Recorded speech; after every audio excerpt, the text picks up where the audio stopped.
stand with the faithful, the loud and the loyal, on Michigan soil where the battle lines coil. I pledge allegiance to the shield and the main, through the lake effect snow and the November rain. One nation under God, moving the chains with the fire of the city coursing through our veins. Invisible spirit, a bomb that won't crack. We got the whole league's targets on our back. Watch the war room flicker, watch the vision take hold, turning late round flyers into Detroit gold. He's the master of the board, the dealer of the deck, putting every expert opinion in check. Put every expert opinion in check. He doesn't follow trends, he creates the hook. Quiet in the room, let Brad cook. To the trenches we swear, where the dirty work's done, where the game isn't played, it's physically won. I promise to roar till my vocal cords fray, to believe in the homes and the Brad chosen way. We don't want the flash, we don't want the glitz, just the hunters who thrive in the heart of the grit.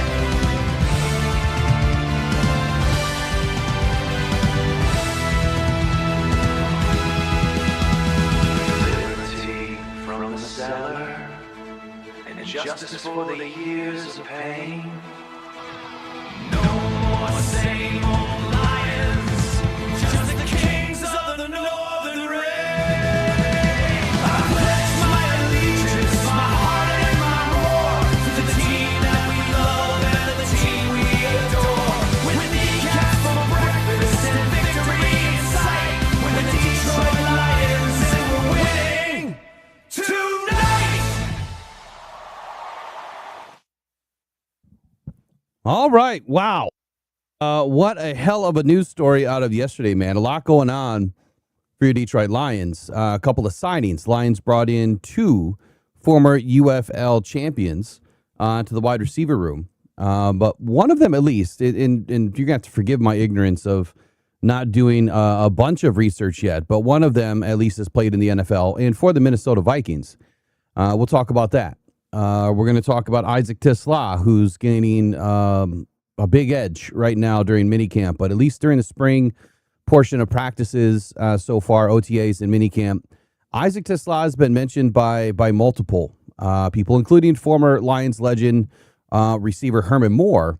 He had a lot of great things to say, as I highlighted the other day in the audio from XM Radio, that Isaac Tisla, man, he's grabbing the attention right now, and well-deserved. So assuming that it all transfers to the regular season and he continues his growth in the pattern of success that he's already put on the field, look, Isaac Tisla could be one of the best pickups that Brad Holmes has made out of that draft for sure, but it could be one of the best players he's drafted yet. And it could easily put him in top 5, top 6, top 7, somewhere in that range, which it's a tough list to crack. But it could turn out that way. So Isaac Tisla is gonna give everyone a run for their money this year. So for all the people that really doubted Brad Holmes, and maybe I'm putting the cart before the horse right now, maybe not. Maybe Isaac Tisla will turn out to be exactly who you thought he wasn't going to be, and that'll be a damn good receiver here in 2026. Sam Laporta is trending up. He's trending up, looking to be ready for camp, which that's great news. Assuming that it all holds and there's no setbacks, Sam Laporta being ready for training camp would be huge. That gives the Lions just yet another weapon to take on the regular season. I don't think that there's really many people that can doubt the offense. And unfortunately, I wasn't able to pull down all of my audio this morning. Last night, there was some really good audio on XM Radio, again, talking about the Lions and quite honestly, the offensive room, or the offense in whole, I guess, and everybody talking about all of the players that the Lions have, and even talking about Jared Goff. how he's an elite quarterback, and it's really hard for people to give him that title of being an elite quarterback. And it's hilarious to me. They were talking about Baker Mayfield and in his potential new contract that he should get this year, and he wants to get it done before the start of the regular season. And quite honestly, he wants to get it done before camp. And so one of the conversations, which I'll highlight this maybe tomorrow, we'll have an opportunity to pull it in and talk about it a little bit deeper. But part of the conversation was, how much does he deserve to get paid? And if you start at that 43, 45 range, and I can't remember which quarterbacks are in that range right now. I think it's Danny Dimes and even Sam Darnold. So I think they're in that range, probably that 35 to 44,000 or 44 million range. And then it steps up kind of sharply, and then you get to Jared Goff, who's right around that 53, 54, AAV range. And they don't think that Baker Mayfield should be in that conversation. But if you were to give him the franchise tag for 2 years, well, that automatically puts him at 46 million. So where is he between 46 and Jared Goff? And Jared Goff has accomplished more than him, which I kind of had a chuckle at, because then they started talking about, Dak Prescott and other quarterbacks that haven't done anything close to what Jared Goff has done. They started talking about Trevor Lawrence, like both of those quarterbacks are potentially better than Jared Goff or deserved more than Jared Goff. And that I don't understand. Like, Jared has done way more than all of those quarterbacks combined. Albeit Baker Mayfield, he's had a pretty successful few seasons down there in Tampa. But anyway, that'll be a conversation for tomorrow. So get your spear sharpened on Jared Goff tomorrow. Calvin Shepard in the defense, they stepped into one yesterday, didn't they? That secondary torched the offense yesterday.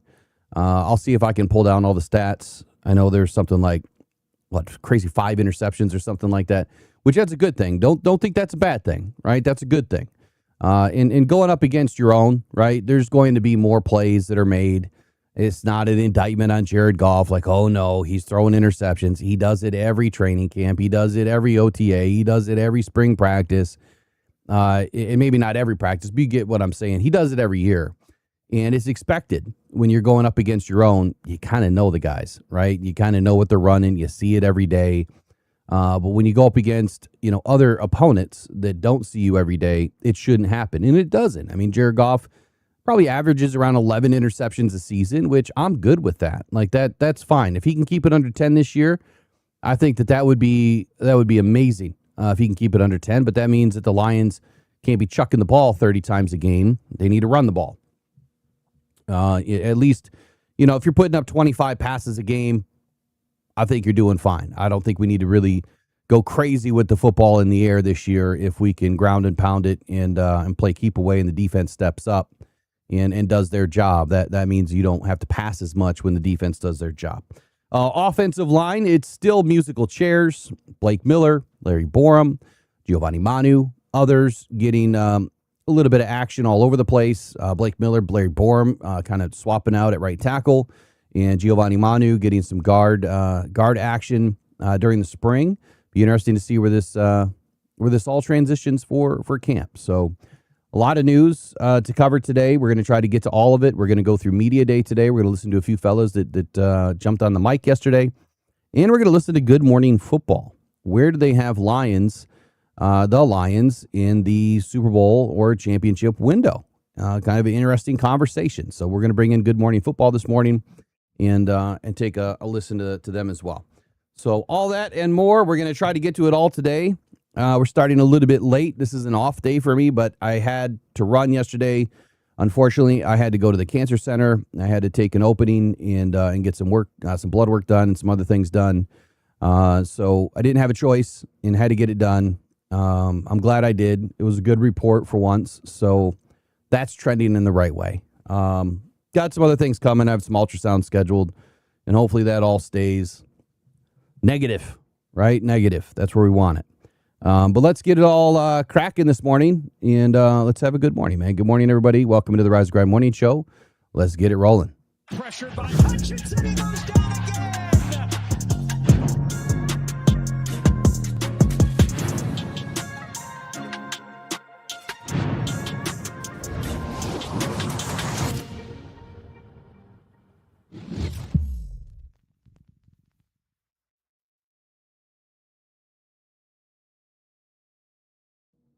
Okay, so it is June 17th, 2026. We're going to be talking about the Detroit Lions camp or OTA practice yesterday, or minicamp practice yesterday. It's starting to really reveal the summer story that I think is upon us. And the Lions are just not short on talent. And I think that is the main story to really take away right now from what is happening throughout OTAs and minicamp thus far.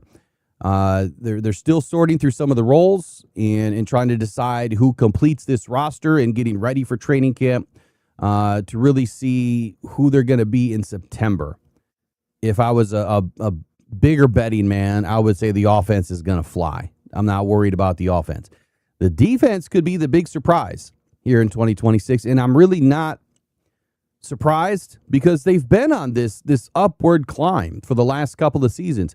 Really, it's been injuries that has derailed the defense. As much depth as Brad Holmes has given this team, we have blown through it every single season. If they can just stay healthy, when they stay healthy this year, this defense, I think, is going to climb to a new level.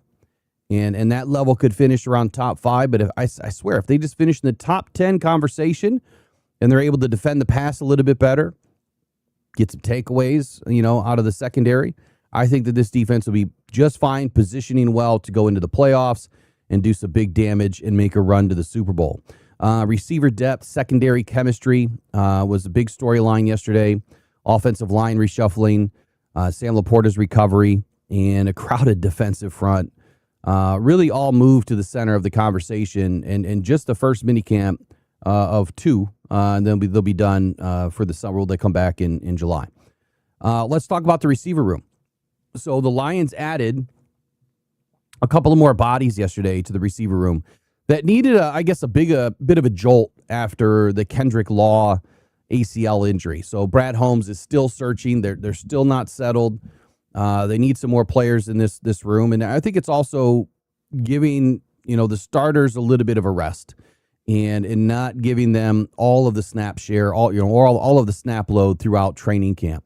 You need more bodies out there to help these guys stay rested. And I think that's been a theme of Dan Campbell and Brad Holmes this year is they've paid attention to what the fans have said. They've paid attention to what the media said. I'm speculating here.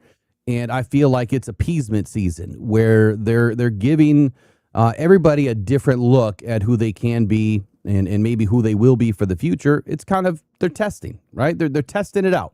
Is there something to this? Should they give these guys less snaps? Some of them are getting a little bit older, right? St. Brown's in his 6th season. And maybe that'll lend to more longevity of their career. Maybe it'll lend to them having a little bit more in the tank as the season wanes on. So we'll see. We'll see how that all works out. But they added Tariq Black and Lucky Jackson. Love the name Lucky Jackson, man. Reportedly set to join, and I say reportedly because it was reported. I haven't seen anything where it's on the official transaction wire just yet.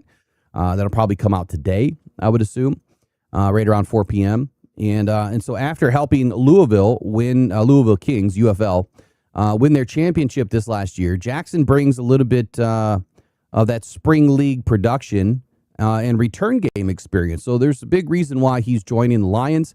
He has a lot of return game experience. He caught 32 passes, 392 yards, and 2 touchdowns. I know that doesn't sound like a lot of production, but that's a lot of production in the UFL. Black comes to the Lions. He brings more size, another X style of receiver at 6'3", 213 pounds.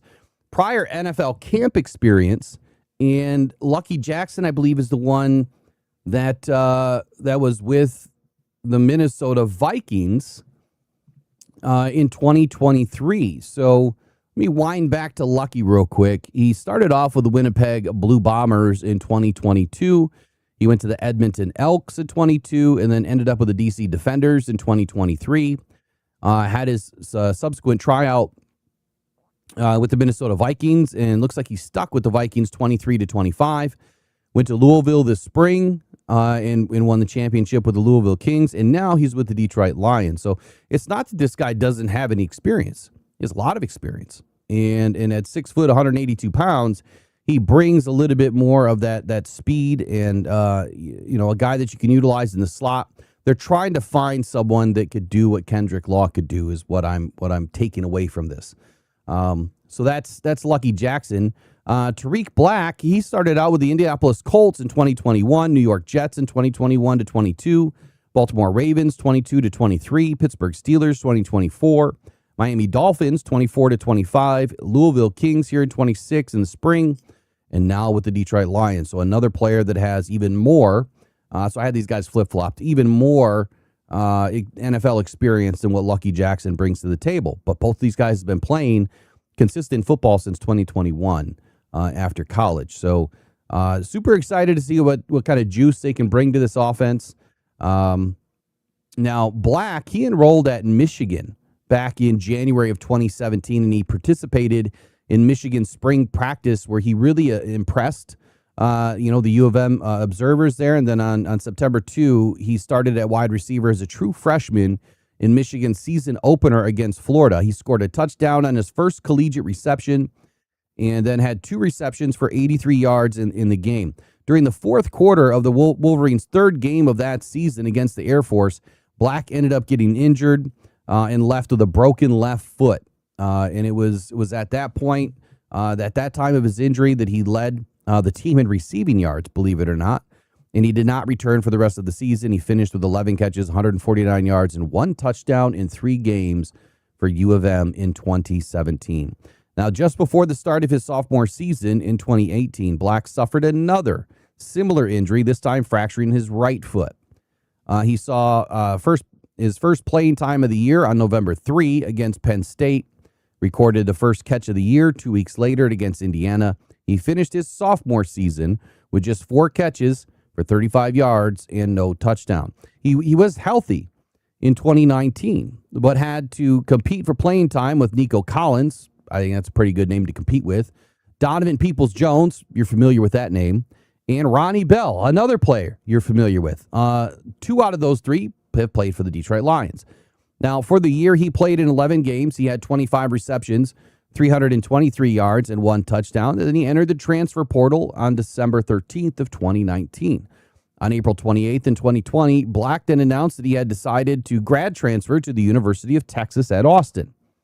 In 1 season at Texas, he played in 8 games with 1 start. He recorded 1 touchdown, 10 receptions for 240 yards. His only stat came in the first game of the season against UTEP, after which he lost the starting job to Brennan Eagles. I have no idea who that is. And he did not play in his final game at Texas and opted not to play in the Alamo Bowl, even though the Eagles opted out, meaning he would have gotten more playing time. So that kind of wraps up Black in his early college career. Now to fast forward to the Indianapolis Colts. Black signed with the Indianapolis Colts as UDFA on May 6th of 2021.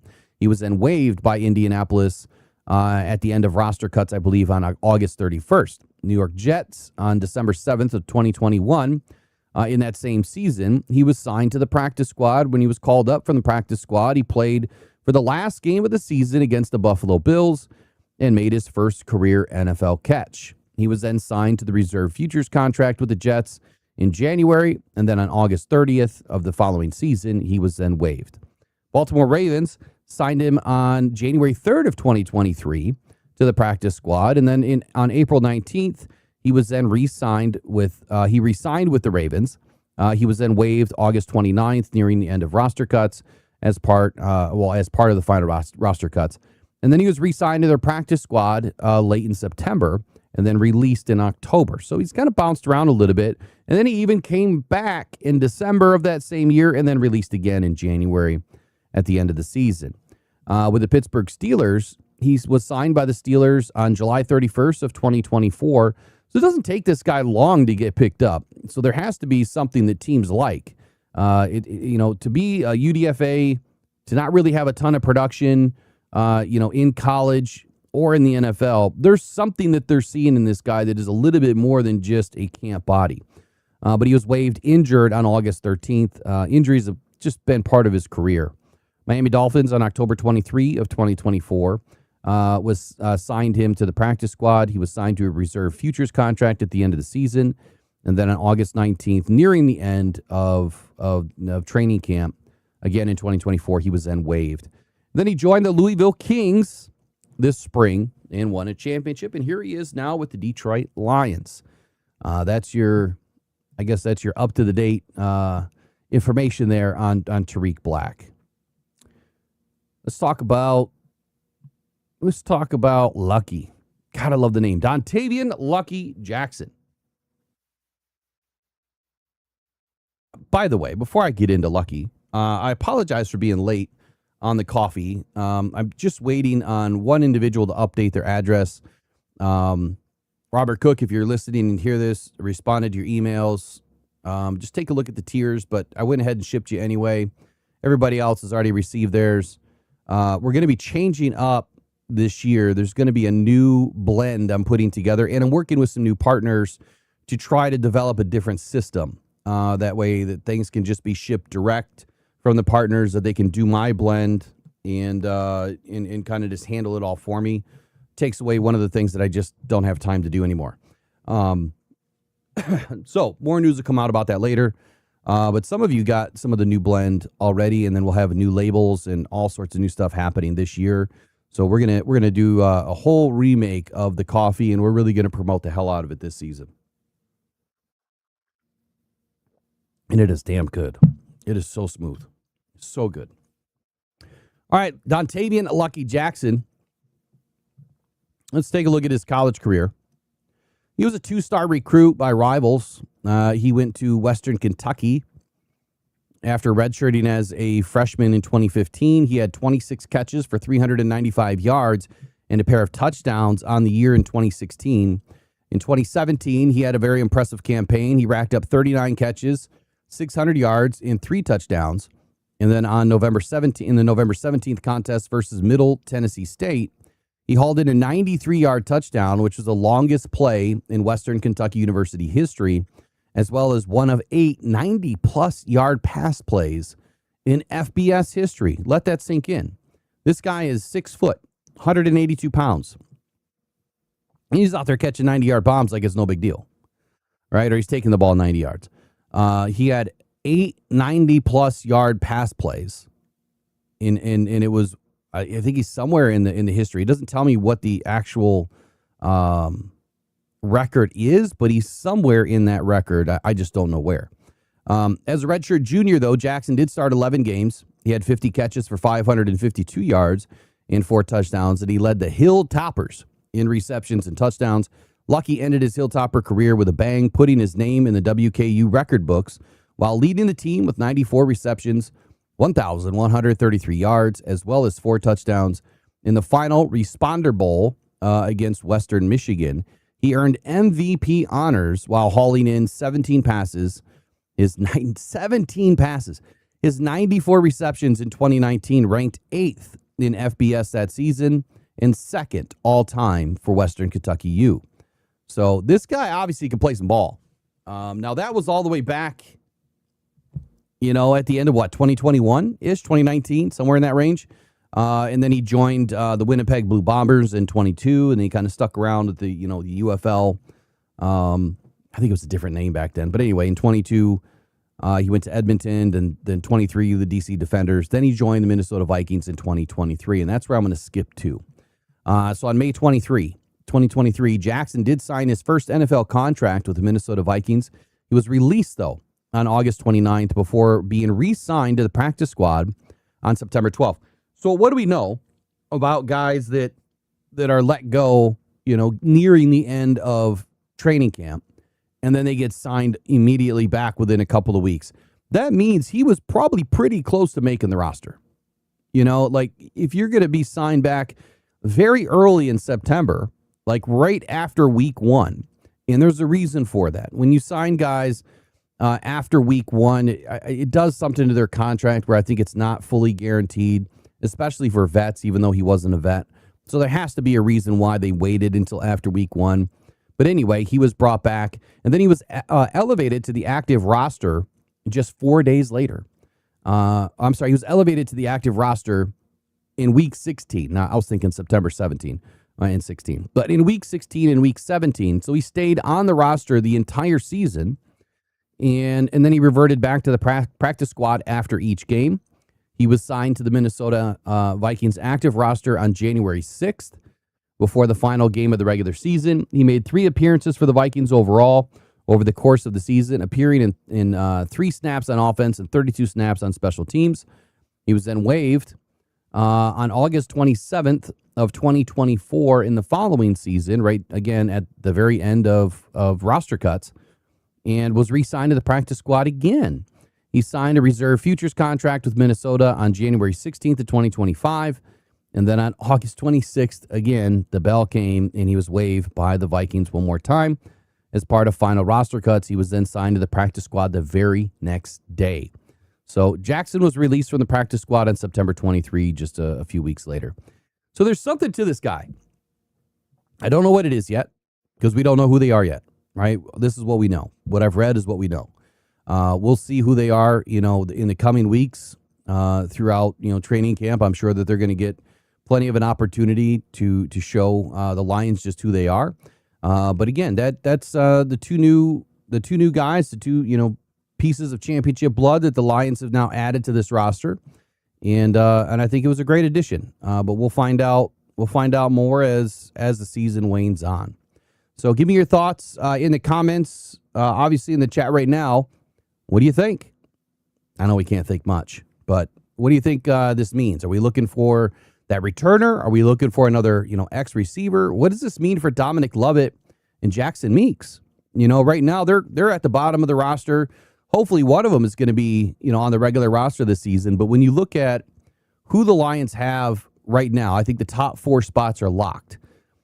Obviously, Amon-Ra St. Brown is number 1. That's not going to change. I'm sorry. That's not going to change. Jamison Williams is number 2.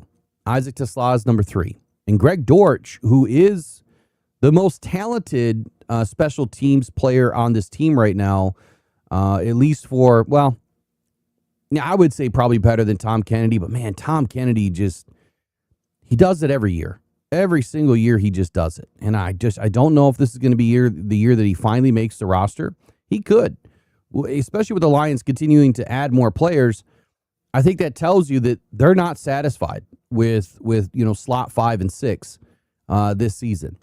But Greg Dortch is number 4, and he can pick up the special teams work, receiving kicks and punts. So they're probably looking for that backup position if somebody gets hurt, someone goes down, or maybe they're looking for that an extra player when you put 2 guys in the back. On receiving kicks, so you have 2 guys that are complementary of each other. Both of them can receive and run the football. So we'll see what happens there. Isaac Tesla pushing for real trust in 2026. He continues to look like one of the more important pieces to this offense, and I'm excited about it. I'm excited for him. I'm excited about what's next, and we'll talk about him. And what's coming up next. But first, we're going to take a brief break. We'll be right back.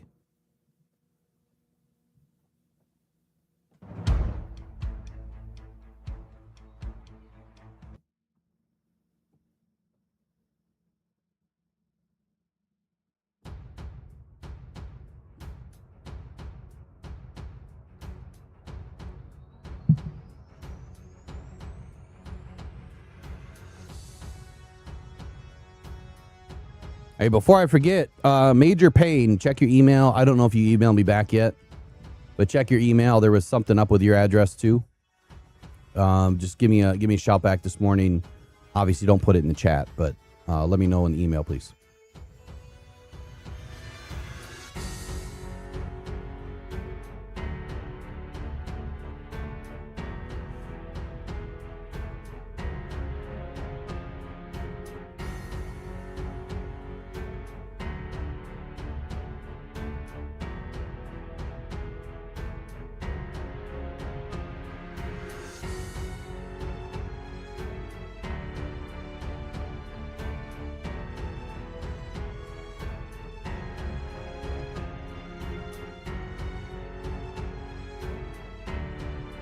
Pressured by Hutchinson, he goes down again.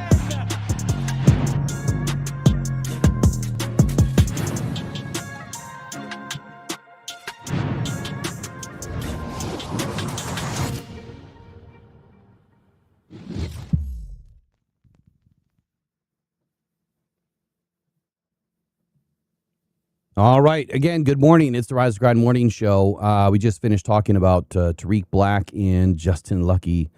Is it Dontavian Lucky Jackson, I think is the name. I'll get it right. I promise I'll get it right.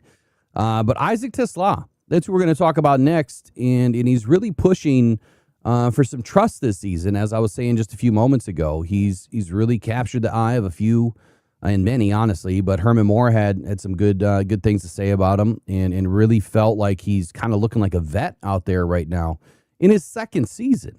I mean, Isaac Tesla last year had one of the more intriguing stat lines of the year. It was like through, I don't know, the first several games of the year, he had 5 catches, or we had 2 catches and 2 touchdowns, and then he had like 5 or 6 catches and 3 touchdowns. It was crazy what Isaac Tesla was able to do. And if you look at his body control and just the way that he plays the game, I haven't seen a player have this much body control in a long time.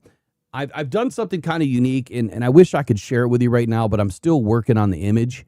But I've made something for Isaac Tesla that is going to rival one of the GOATs in the game, but not this game.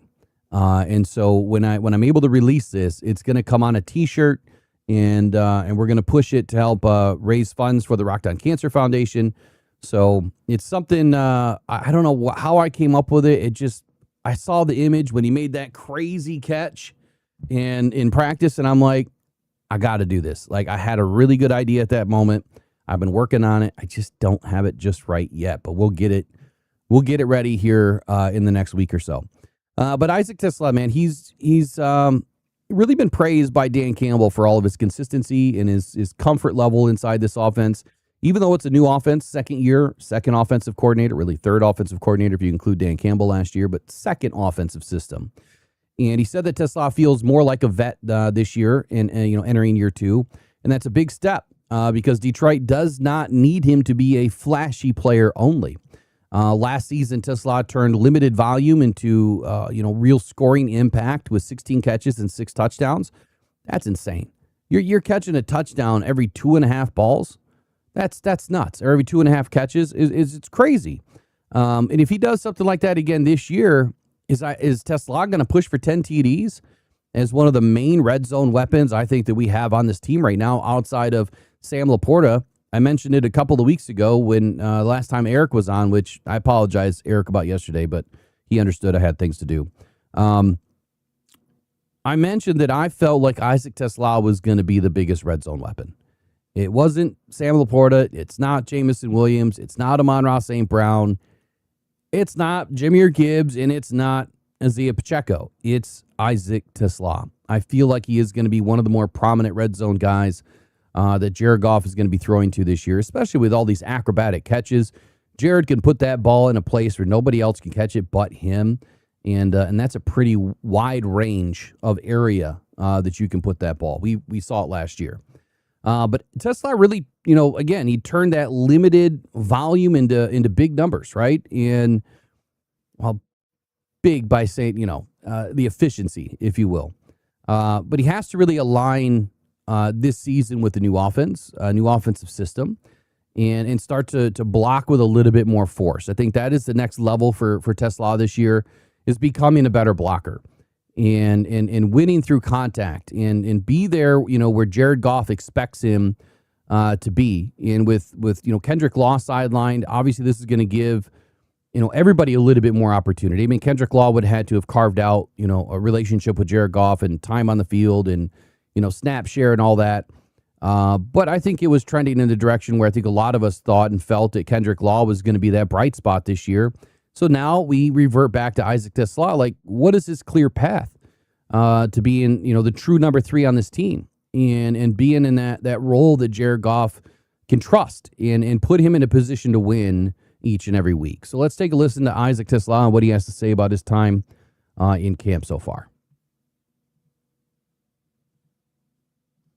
How do you work on some of this? How do you work on some of those things? What are the things you do? Yeah, I mean, a bunch of things. You got things you can do in the weight room, and there's things you can do like jump rope, cone drills, like you can do with field work.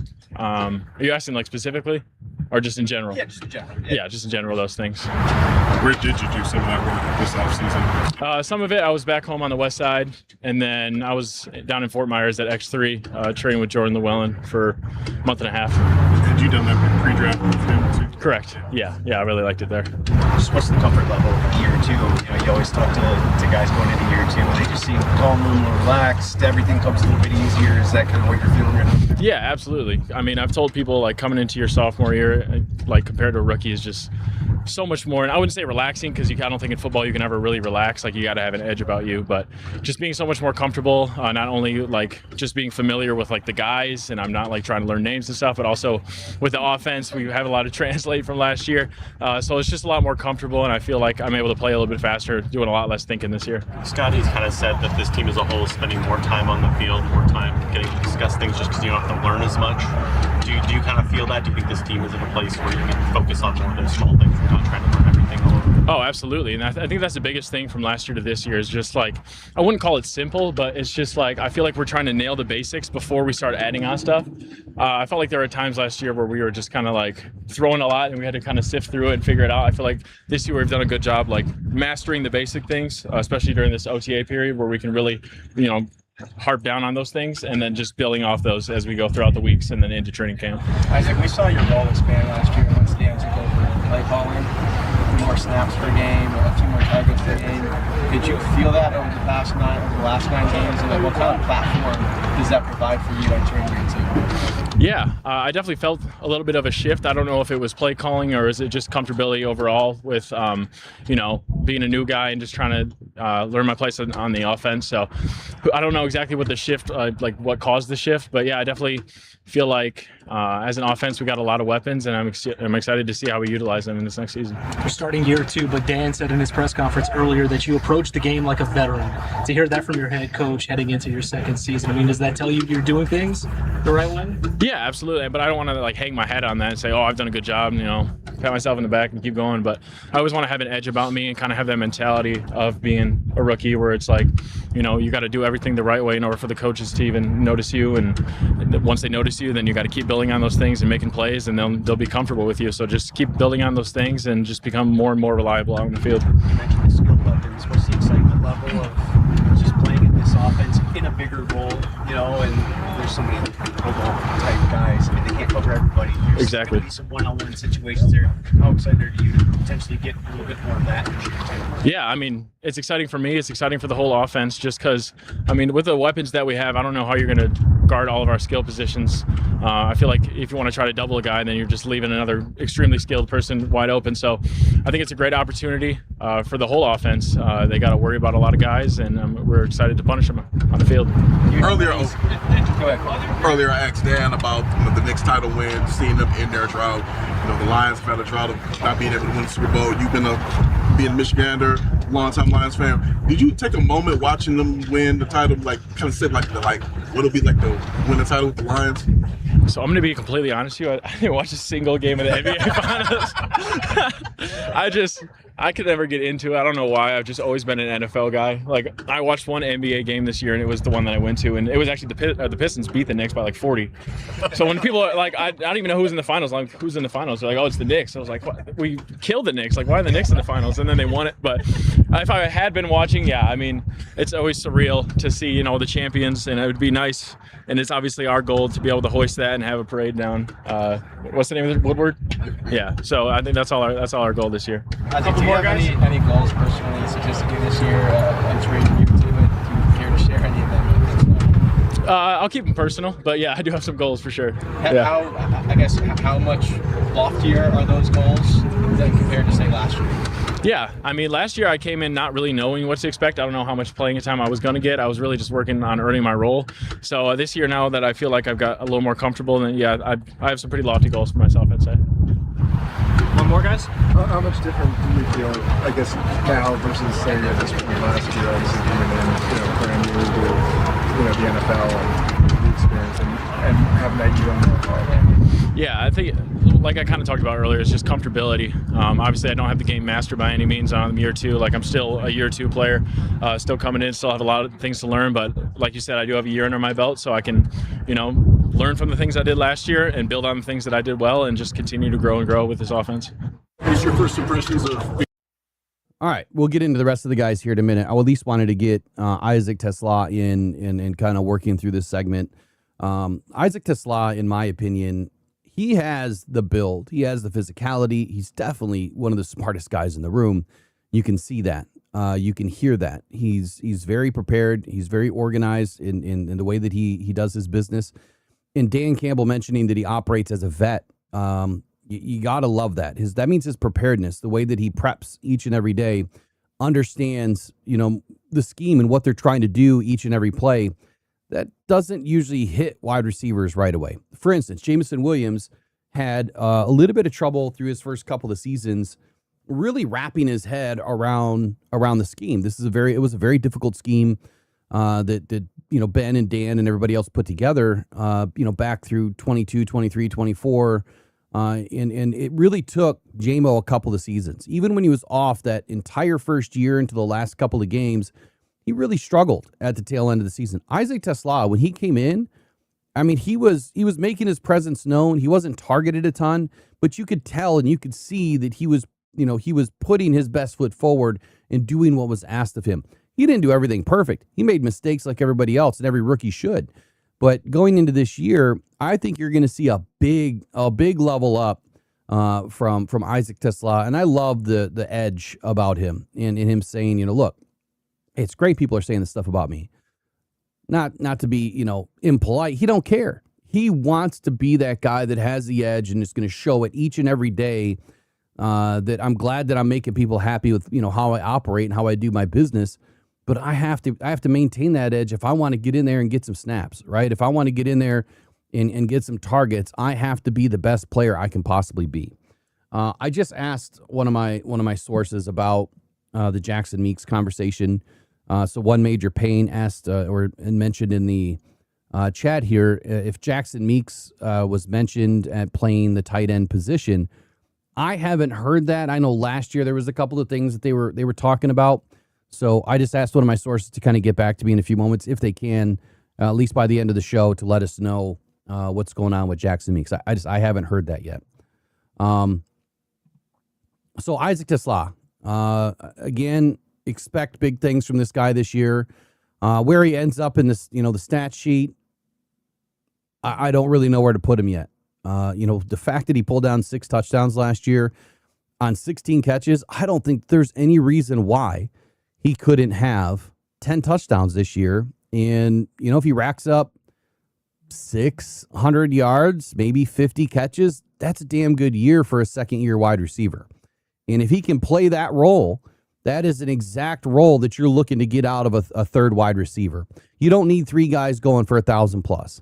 You need 3 guys that can work cooperatively together. And, just like he said, there's so many weapons on this offense. And when you try to take one away, someone's going to be open. And that's what I didn't understand about this scheme last year with Johnny Morton. It seems like when they tried to take Amon-Ra St. Brown away, why wasn't J-Mo more open? Why wasn't he able to do more? You can't take one of these guys away and leave one of these guys open and not really have an opportunity to complete the pass. Same could be said for Isaac Tesla. When he was in the game, or when, Raymond was in the game, why were these guys not open more when you have this many weapons on the field? And this is where I think Jahmyr Gibbs is going to be an extra wrinkle. Imagine, when we have Jahmyr Gibbs lined up in the slot and we have Amon-Ra, lined up in the slot, and you have Jameson Williams lined up out wide, and you go 4 wides with Isaac Tesla and you go 1 running back with Isaiah Pacheco, there is no defense that I can realistically see being able to guard all of these guys. There's no way in any one of them, if they are singled up, there is no way that one of them wouldn't be open. So it's all about the scheme at times, more so than the player. If the right play call is not in and you're not utilizing the scheme to get your guys open, that's a big mistake. And I think that Johnny Mo struggled with that last year. And I think this year we're not going to see that with Drew Petzing. Drew Petzing knows how to use his guys. It was evident with Arizona that when his guys started dropping like flies, he still was able to find guys open and be able to draw up plays to get these guys open, which he did with Trey McBride extremely well last season. Get into my notes here. I do want to get into the rest of the media day. I know we have Isaiah Pacheco to get through and then Chuck Clark. Let's listen to Isaiah Pacheco real quick, and then I want to transition to the cornerbacks and what they did yesterday. It was a hell of a day for these guys, and I also saw your message, one major, about the email. I'll get you shipped out today. All right, let's get into the rest of at least the next two guys for media day yesterday. Isaiah Pacheco. A couple of weeks ago when I was speaking with you, you said that Rashard Twist was the running back coach that you were meeting. I was spoke with him and he was talking about how you've been picking up things and how you take the constructive criticism. Just how has everything been going so far and what has he been teaching? So, Yes, first thing foremost, pinpointing the details and the work and coming out here and executing at a high level, but most importantly, not making the same mistake twice. Coming out and being better from that mistake. Most importantly, coaches pinpoint those details at a high level, and he loves the game. You can tell by his coaching, and he's determined. You're obviously coming from a franchise with a pretty high pedigree. I don't necessarily want you to compare, but like, what's different? What's the same about Detroit compared to Kansas City? I know that for sure. They got their own culture here, and I love being a part of it so far since I got here. And it's the grit. You got guys is willing to compete every single time you get a chance, and most importantly, you got guys showing up to not mandatory minicamp, and now it's mandatory, and you got guys here, but we've all been here during the whole time, and that's what I love to see. We're getting older. Have you learned anything new about the game of football since you got here? Oh, shoot, definitely, bro. You can learn something new every day with this game, and when you pinpointing these details, you know that you guaranteed to learn something. How things been going under Drew Petzing, obviously first-year offensive coordinator, your first year here. Just how are you getting that? It's been very flexible. Coach is open always. Office is always open. We got questions. He's willing to answer those. And most importantly, getting us out there and having us adjust to his offensive scheme and playing fast is what he needs from us. Less been made of the fact that Dan mentioned that Jameer is the bell cow. I mean, how do you adjust to that? I mean, as the role of just handling, knowing that, you're going to be playing, like, obviously, behind him in that sense, and there's no. Yeah, absolutely. Just be ready at all times. This game here, it takes a lot of us to win the game, and not just one person. Everybody on the team, the staff, the coaches, nutritionists, everybody plays a part, and I'm pretty sure we got that culture here to get things cooking. How challenging is it as a running back? Because a lot's made of the fact that you have to have a certain amount of touches to kind of get a feel for running, the coming cold, or maybe not have as many touches, I guess, to get going. I mean, how do you kind of adjust to that? You adjust to that during the times now, during camp, during those moments where you get those mental reps where you're not in the game. So when you're in the game, you get the play that you may not have in camp, but then you get it. You got to execute at a high level, because it's not that you're not paying attention, you're not doing what you're supposed to be doing. So most importantly, no matter who's in, if you're playing that, if someone's in, you got to watch them, get that mental rep. So when you're up and then ready to go, you got to compete at a high level. How beneficial is that to Shard in that sense, because he played that role in Dallas in particular behind DeMarco Murray? I mean, yes. How much does he talk to you about his own experience? He talks to us a lot about his own experience, how much of the guys that he played with was a dog, and how hard they work just in the room, their environment. It was all about working, pushing each other. Who's going to get better today, and let's win today. People talk about championship pedigree and how it carries with the player when they go to different organizations. How can that translate as you step into a new team? I've been a leader since midget league. Just having that mentality, being unsatisfied, willing to get better, learning every day, daily. Most importantly, building that relationship with the guys in the room so we could figure out each other's game. He might have seen something different than I on the sideline versus the other backs, and compete, play off of each other's game, and build.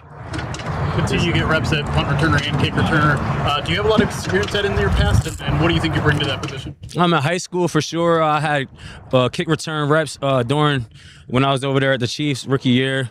Most importantly, willing to get on the field at all costs, just doing whatever I could do to help the team win and being better version of myself.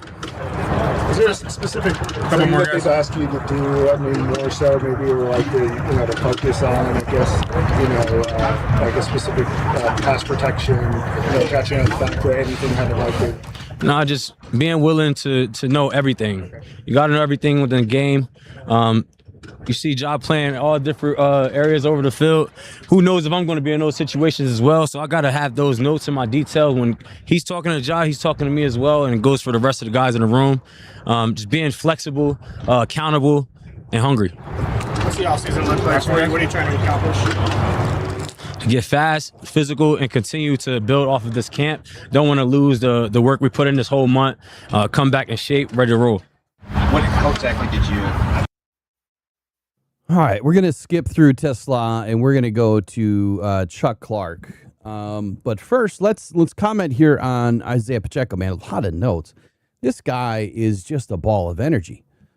He's been this way since he landed in Detroit. And I think that's, the same thing that you've heard from a lot of the different players, the coaches. I mean, it's just energy all the time. The guy does not slow down. There was a comment yesterday on one of my videos about Isaiah Pacheco, and I forget who said it, but they thought that Isaiah Pacheco was washed, that he was an injury concern and won't be a good player, for the Lions is the way that I took it. And so I dove into his injury history, and yeah, he has some injuries, but tell me a running back that doesn't. There's a lot of running backs that get injured, and 5, 6, 7, 8 of them this year are probably going to tear an ACL or an MCL or an Achilles or something. I hope they don't, but it happens every year. There's always major injuries to the running back room. So I went back and looked at his injury history, and in 2022, in his rookie season, he had no major injuries to report. He did come out of the playoff run with a hand in his shoulder, kind of a labrum injury. That kind of spring forwarded, into 2023, where that shoulder injury that he suffered at the end of 22 kind of hung with him all season. And they probably should have done a cleanup surgery with that shoulder in the offseason between, his rookie and his sophomore season, or rookie and second year, but they didn't.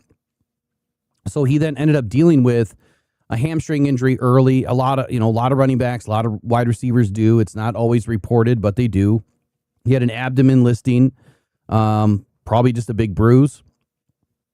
And then he had that bigger shoulder injury that ended up creeping up, throughout the season, where he ended up having a cleanup surgery in December, and that cost him only a couple of games. And so he later returned on Christmas Day against the Raiders, and then he suffered a concussion in that game and then cleared protocol. So in his first 2 seasons, it was really that shoulder injury that kind of, hampered his time, but only missed a couple of games in the first 2 seasons. 24, the biggest the biggest report by the NFL was that he suffered a fractured fibula and ankle injury in week 2. So much like Khalil Dorsey, or, to a lesser extent, like what Aiden Hutchinson went through, but not near as bad, but more the Khalil Dorsey type injury. And so he had surgery. He went on injured reserve, and he missed most of the regular season. And then he returned, I think, about 9 weeks later, which is crazy to come back that early. But I want to say the report that I read was 9 weeks that he was off. And then in 2025, he suffered a sprained MCL knee injury in week 8 against Washington, and he was week to week, and he missed 3 games, and then was expected back for the Thanksgiving game against Dallas. Then obviously this year, no injuries to report. So when I think of running back and I think of injuries, like, that's not a terrible injury report. Yeah, he's going to have nicks, cuts, bruises like everybody. But the fact that he's probably missed less than 12 games is what I'm gathering here, or maybe less than 15 games throughout his first 4 seasons. Like that's not terrible, and I don't think that that's not something to.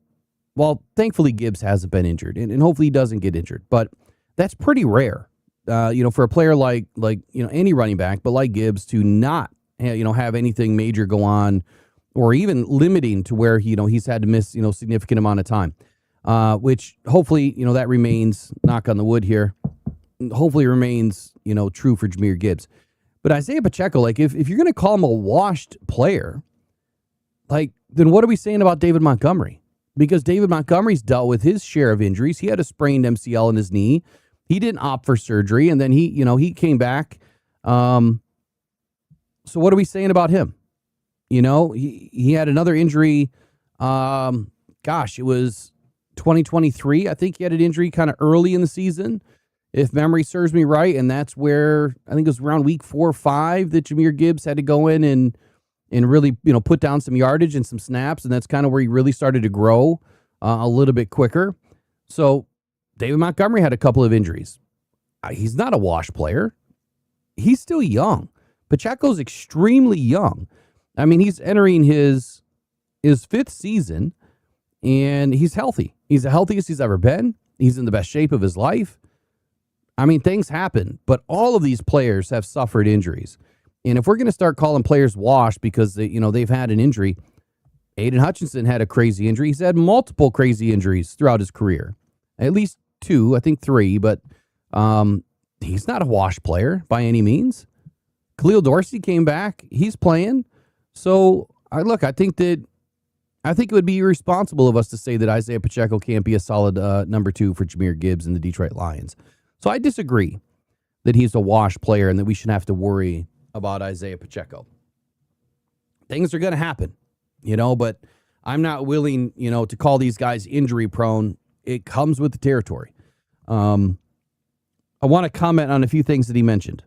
Not making mistakes, twice. That's huge, right? It's expected, but it's huge. And the way that he understands, pinning himself down on the details and making sure that he understands the details.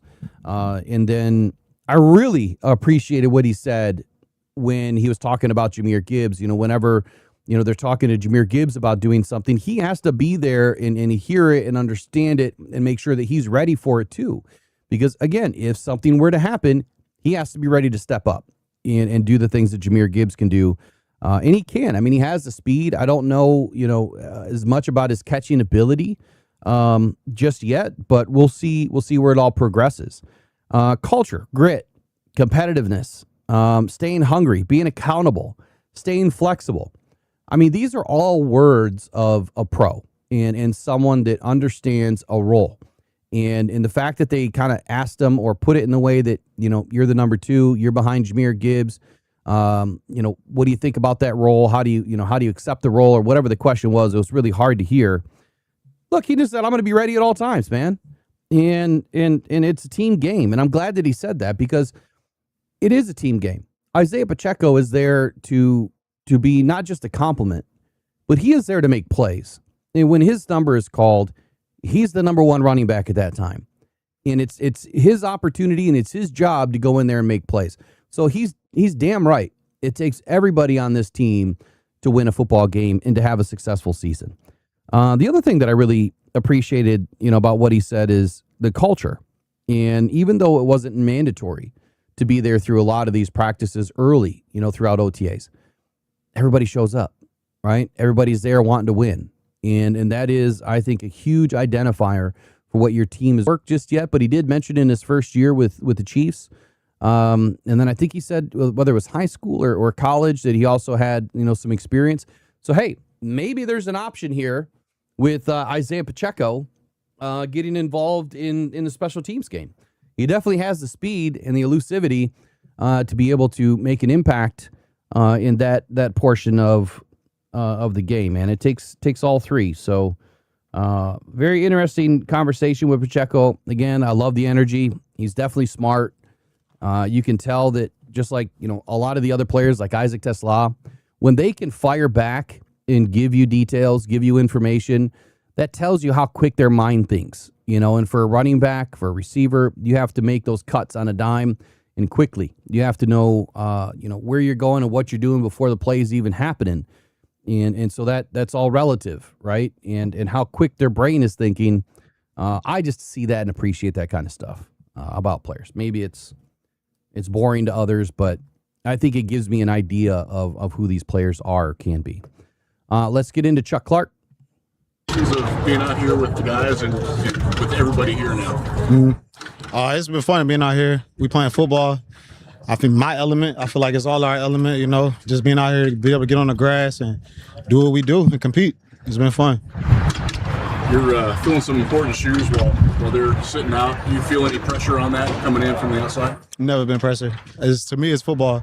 Regardless of how I go, who's up, who's down, you just always got to be ready. And I think for me, any player in this league, that's what you train for the moments, for your opportunity to come. Whenever your opportunity comes, I just look at how I got my start in this league. I wasn't a starter, but in a matter of a week, I became a starter, a green dot player, captain of a defense. So it's like you got to be ready for whatever in this league. I noticed, between reps, you're talking a lot with the other guys. How's the communication flow going with the new guys?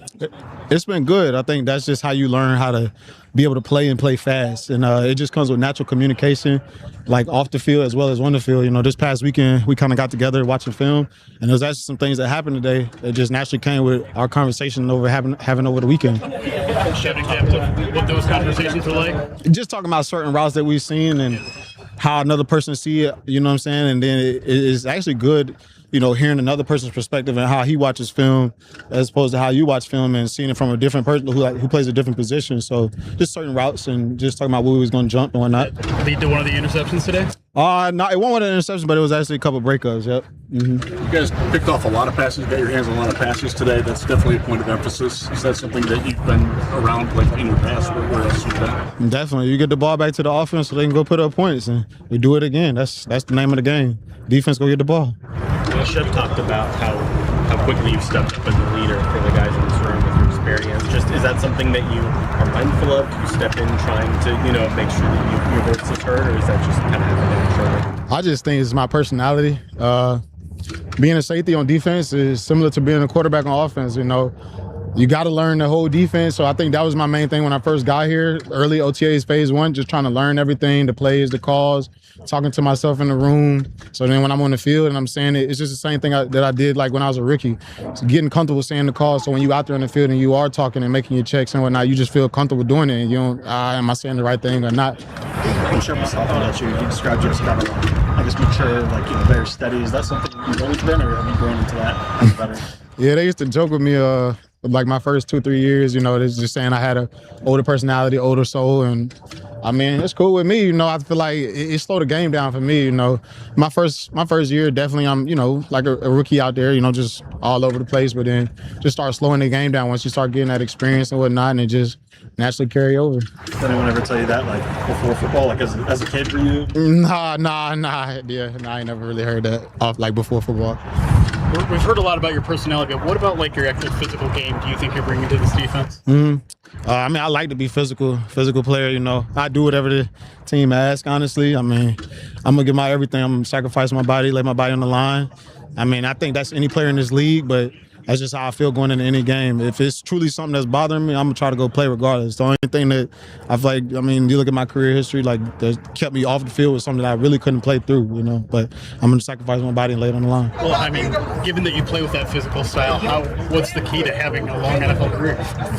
80 games, that's kind of phenomenal. Physically you play. It's a little grace and favor, but you also got to do the work, take care of your body as well. The weight room is a big part of that, I firmly believe in that. You got to, but you also got to, stay on top of the body work, recovery, stretching, everything. It's not one specific thing. It's just a accumulation of things, honestly. And with that meeting that the DBs had, who kind of got that together? Where was it? It was DJ. He just, reached out to the group message. Just yo, I'm having film, little food at the house. Y'all come over. And I've seen that at different places I've been before, and I respected it, yeah, let's go over here and let's watch some film. So it was a good time.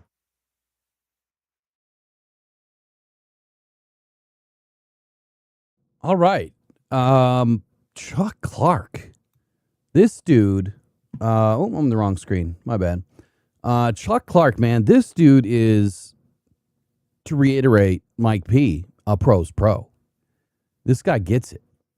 He gets it at a high level, and I respect the hell out of him. I really loved a lot of what he had to say here. And first and foremost, man, they got their hands on all sorts of balls yesterday in practice. Like I said, I think it was like 5 interceptions, multiple PBUs. And one of the first questions is, did that tape, lesson or whatever, time at DJ Reed's house before practice, did that help you? And then them learning, what everyone is seeing and how they watch film. That's huge, right? Being able to just kind of break it down as a bunch of guys, bullshit with each other a little bit and, kind of talk each other up and give each other a little bit of a lesson about who they are as a person, who they are as a football player, and really who they are as a teacher and someone that, this is how I see it. This is how I see it. Well, I see it a little bit differently. This is what I would do on this play. What did that do? Right? What does that do for that secondary? There's something that, the reason why I'm asking this question is because I think it does something that will lend a far greater success later. So I'm going to ask you the question. What did that film session really do for the secondary? And I'll come back to it in a minute. I love the analogy of quarterback to safety, and he's exactly right. I mean, whether it's the Mike linebacker or the safety, you have to be a quarterback of the defense. You have to know all of the defensive calls. You have to know where everyone is supposed to be lined up. And part of that is because you're the last line of defense. So if someone's playing out of position, then you know where there's a weakness on your defense, and you know where to get, to cover that weakness and be ready for it. You're not going to be able to call up to the guy. They're not going to hear you. They're not going to see you. Their back's turned to you. So unless it's a DB and you're doing your hand signals and everything, they're not, a linebacker's not going to see you. The defensive lineman's not going to see you or hear you. So he has to be ready. Laying it on the line, man, and sacrificing, it kind of perked me up a little bit here. This guy's about it. He wants to play physical, but at the same time, he said, I'm going to do what the team asks me to do. If they don't want me to be as physical, they need me to save my body so that we have a body on the field, right? I'm putting words in his mouth. Well, then that's what he's going to do. He's going to play the game that, the way that they want him to play it, but he also needs to play the game the way that he plays it, to how he can be successful inside this defense.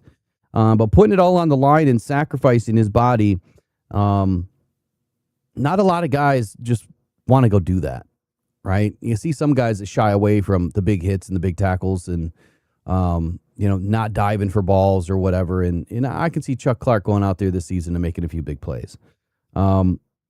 Do what the team needs, and then that vet presence. He really has that calming personality about him and that calming presence.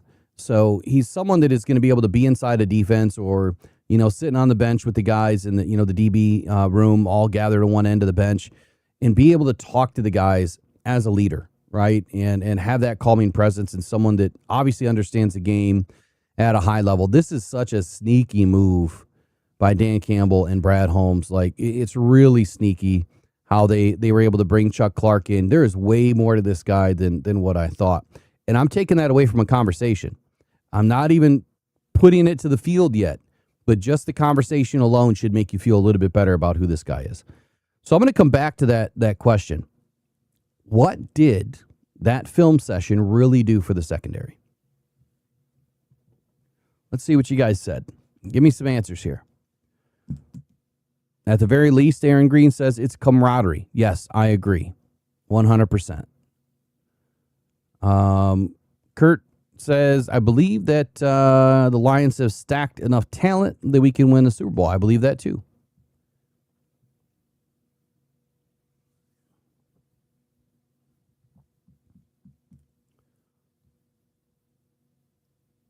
Let's see. Anyone else put an answer out there? I don't see any. So here's my read on the room. By going and doing a film session just with your guys, hanging out at DJ Reed's house, right? You just now taught everyone how you play the game.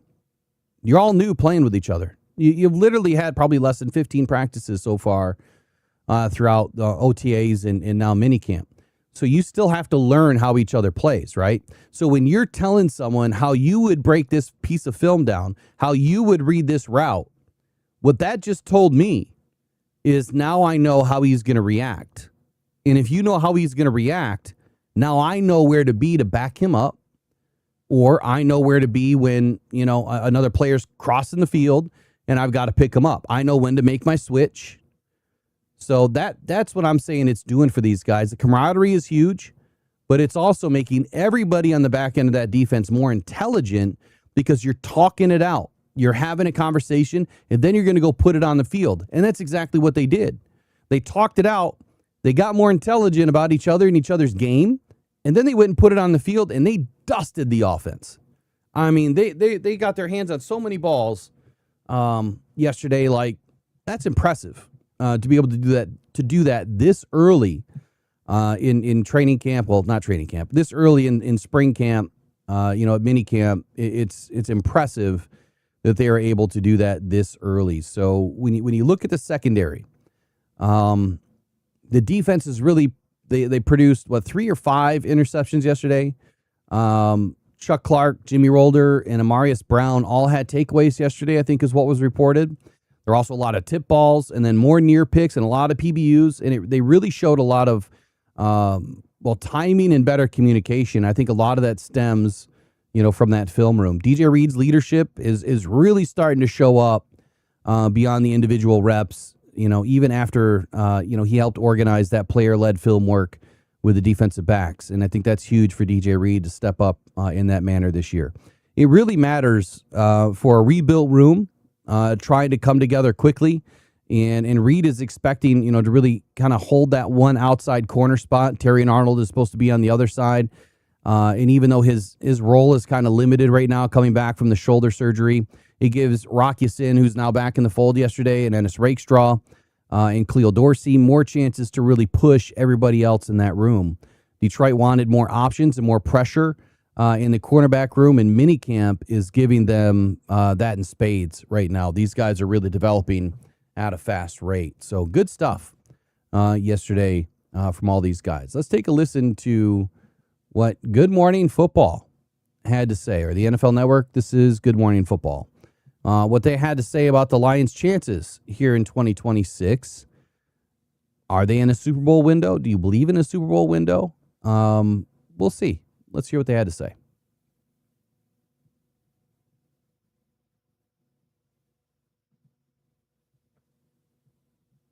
Well, there you go. If the Lions want to get back to the postseason, they're going to need to start within the division. They were 6-0 against the North opponents in 24, 2-4 in 25. Look at those numbers and points and rushing yard differentials between those two seasons. So there is a lot of work to be done. Okay, so to give you an idea of what I'm looking at, in 2024, the Lions were 6-0 in the NFC North. They had a plus 57 point differential, plus 264 in rush yards differential. In 2025, fell off the face of the earth. We were 2-4. We were -6 in point differential, which means we were close, but come on, we shouldn't be minus anything. And we are -105 in rush yards differential. So those 3 things need to perk up this year. More wins, more points, better point differential. And with that, we ask you guys, do the Lions still have the parts to make a Super Bowl run in 26? LeGarrette. Yes, I think they have the parts to make a Super Bowl run. They brought in a new OC and Drew Petzing, who's was with the Cardinals, but he's very familiar with Ben Johnson. He was with him as a graduate assistant in 2010, 2011 with Boston College. So he's really familiar with what they've been doing there. He's going to bring another element of it because he's really big on the run game and he's really big on using tight ends. So they got 2 of the best in the league in those positions. So I'm excited to see what they're going to be able to do, man. I think they still have what it takes. LG, so last year we saw a little bit of a more balanced approach. How do you feel like bringing Petzing in, somebody who you just said is focused more on the run? Now Jahmyr Gibbs is lone back. How do you feel that helps somebody like Jared Goff kind of get back to what he was in 2024? It's huge. I mean, it brings a point of familiarity with it. Knowing that they're going to still be able to run the football effectively, and again, having one of the best young running backs in the league. 1,400 yard, 1,200 yard seasons. That's going to continue to get better and grow. It makes it so much easier because they're big time on play actions, right? Jared Goff is big time on throwing the ball downfield. You got Amon-Ra St. Brown, you got Jameson Williams. You got those guys that are able to make big plays for them in the pass game. So all it takes is one or two runs and then third down play action, big play downfield. Yeah, I love that. I love that offense. I really think when you talk about do they have the pieces right for the Super Bowl push. They do. And I believe, especially on the offensive side of the ball, and I believe on the defensive side of the ball. This is my concern, though, with the Detroit Lions. When you run man coverage the way that Kelvin Shepherd runs man coverage, it's hard to be an elite defense running that. Now, playing man coverage it's really good against the pass if you have a good pass rush. Now, when you don't blitz, right, they run a certain man coverage where they just depend on the front to get home. You need to have elite pass rushers. You think about the Denver Broncos when they had Von Miller and all of those guys, right? They could each get to the pass rusher. You look at Detroit, the only guy that can really get to the pass rusher is Aiden. And I got something for you guys. There's a huge dip and a huge drop when Aiden is in the game compared to when he's out of the game. When he's in the game, they have a 40% pressure rate. That's third. That's high. That's behind the Vikings and the Broncos. When he's not, it's 22%. That is dead last in the NFL. So there's that part of man coverage. Now, the thing that I hate the most about man coverage, it is not good against the run. Why is it not good against the run? As a linebacker, it takes my eyes off of my keys, right? So on any given play, when I'm reading offenses, I'm reading the running back through the guards. That's what I'm doing. When I'm in man coverage, my eyes are on my man. So if I have the tight end, which normally linebackers do, I can't be aggressive on the run game because I have to look at the tight end the whole time. If he fires off the ball, I don't know whether he's running a route or if he's coming to block me. So I'm even more so passive against that. So when I think about Kelvin Shepherd and I think about this defense, they have the pieces. I just don't like how he runs man coverage so often. Right. You have the pieces offensively, you got him defensively. I just don't like the system, Mitch. Hold up, Manti Te'o. I got a huge disagreement here. Now, I got to pause this for a moment. We'll come back to this. I'm going to come back to this. Give me 1 second. I have a huge disagreement here with Manti Te'o, and I'm going to break this down. I'm going to have to do a video on this. I still got the video coming out with Herman Moore too, but he immediately said that the defense, man coverage defense, is a problem. He doesn't like it, and it's not good against the run. Has Manti checked any stats whatsoever? Because in 2023, in 2024, the Lions were near the top against the run. And even in 2025, through like the first 8 or 9 weeks of the season, we were top 5, 6 against the run. And then we had all the injuries, 24 and 25, where some of those numbers started to dip. In 2024, the Lions finished right around 21 points per game allowed, which is almost perfect, right? We need to be under 20. And saying that man defense, which, again, I don't always like. I've been hollering for nickel for a long time. But I would disagree that it's not good against the run game because the Lions have proven that they can do it against the run game. And to cherry pick a stat and say that when Aiden's in the game, that they're able to, put pressure on the quarterback 40% of the time and only 22% when he's out of the game. I got a news flash for you, Te'o. When is Aiden out of the game? It's against the run. That's usually when Aiden's out of the game. It's not against the pass. So you're not going to get a lot of pressure on the quarterback when you're defending the run. He needs to go back and reevaluate the stats. So, yeah, I looked some of this stuff up before doing this. I do agree that. Oh, one other thing. He compared the Broncos. How many times have I talked about this? People compare the wrong teams and the wrong style of defense to another. You can't compare a 3-4 defense that has four linebackers, two outside linebackers, and still a defensive end on the other side to a 4-3 defense that's running two defensive ends. Two pass rushers. You can't do that. It's not the same. You're able to get and create more pressure when you have more guys off the damn football. And the reason why the Lions run the 4-3 base hybrid is so that they can manage the run game, and they have done an excellent job against the run game. It's gotten better every year, albeit with injuries. And then I think he forgot that the Lions had two of the top sack guys in the league last year. Two in the top 11. Al-Qadim Muhammad, I think 11, and Aiden Hutchinson, I think, had 14 or 12 and a half and 14 and a half, whatever the numbers ended up being. But we had two guys in the top 11. Broncos didn't. Broncos had one guy up in the top 10. So, again, Teo, go back and look at the facts, buddy. Go back and study the stats. Now, I will say we do need to get more consistent pressure without blitzing.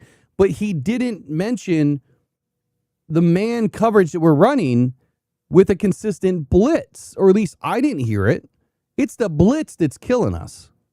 It's not running man-on-man defense. And then he says that we're trying to win with four up front. Dude, did you watch the defense at all? Because we're not trying to win with four up front. We're always putting 5 or 6 guys into the fight. That's why we blitz at a 54% clip. Teo, dude, you need to go put your head in the sand, bro. Let's get back to this.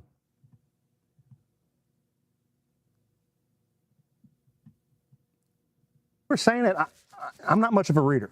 I'm not. It's no secret. But I'm looking at this projected starting offense and defense for the Detroit Lions, and it's going to be hard pressed for me to find another team in the NFL with a more complete team on paper.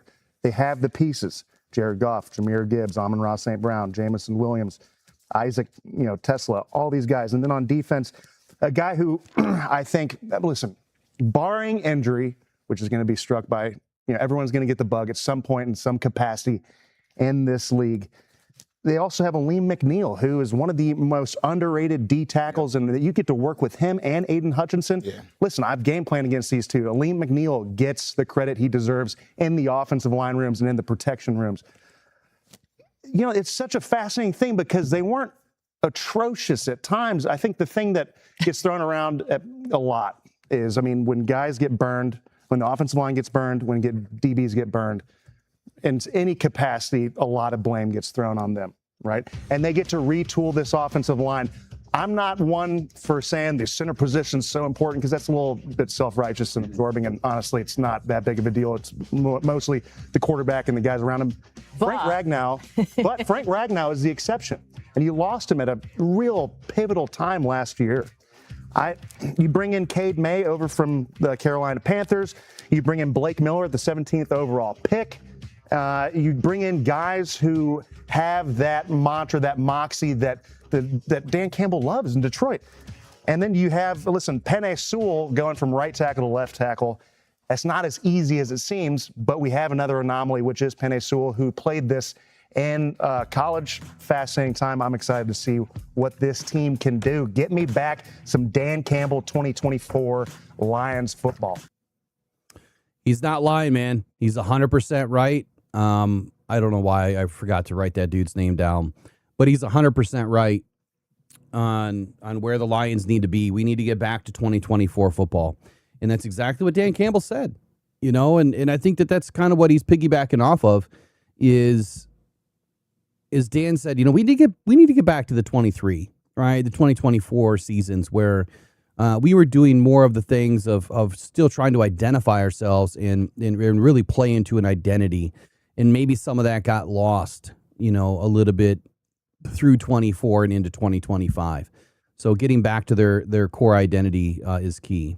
I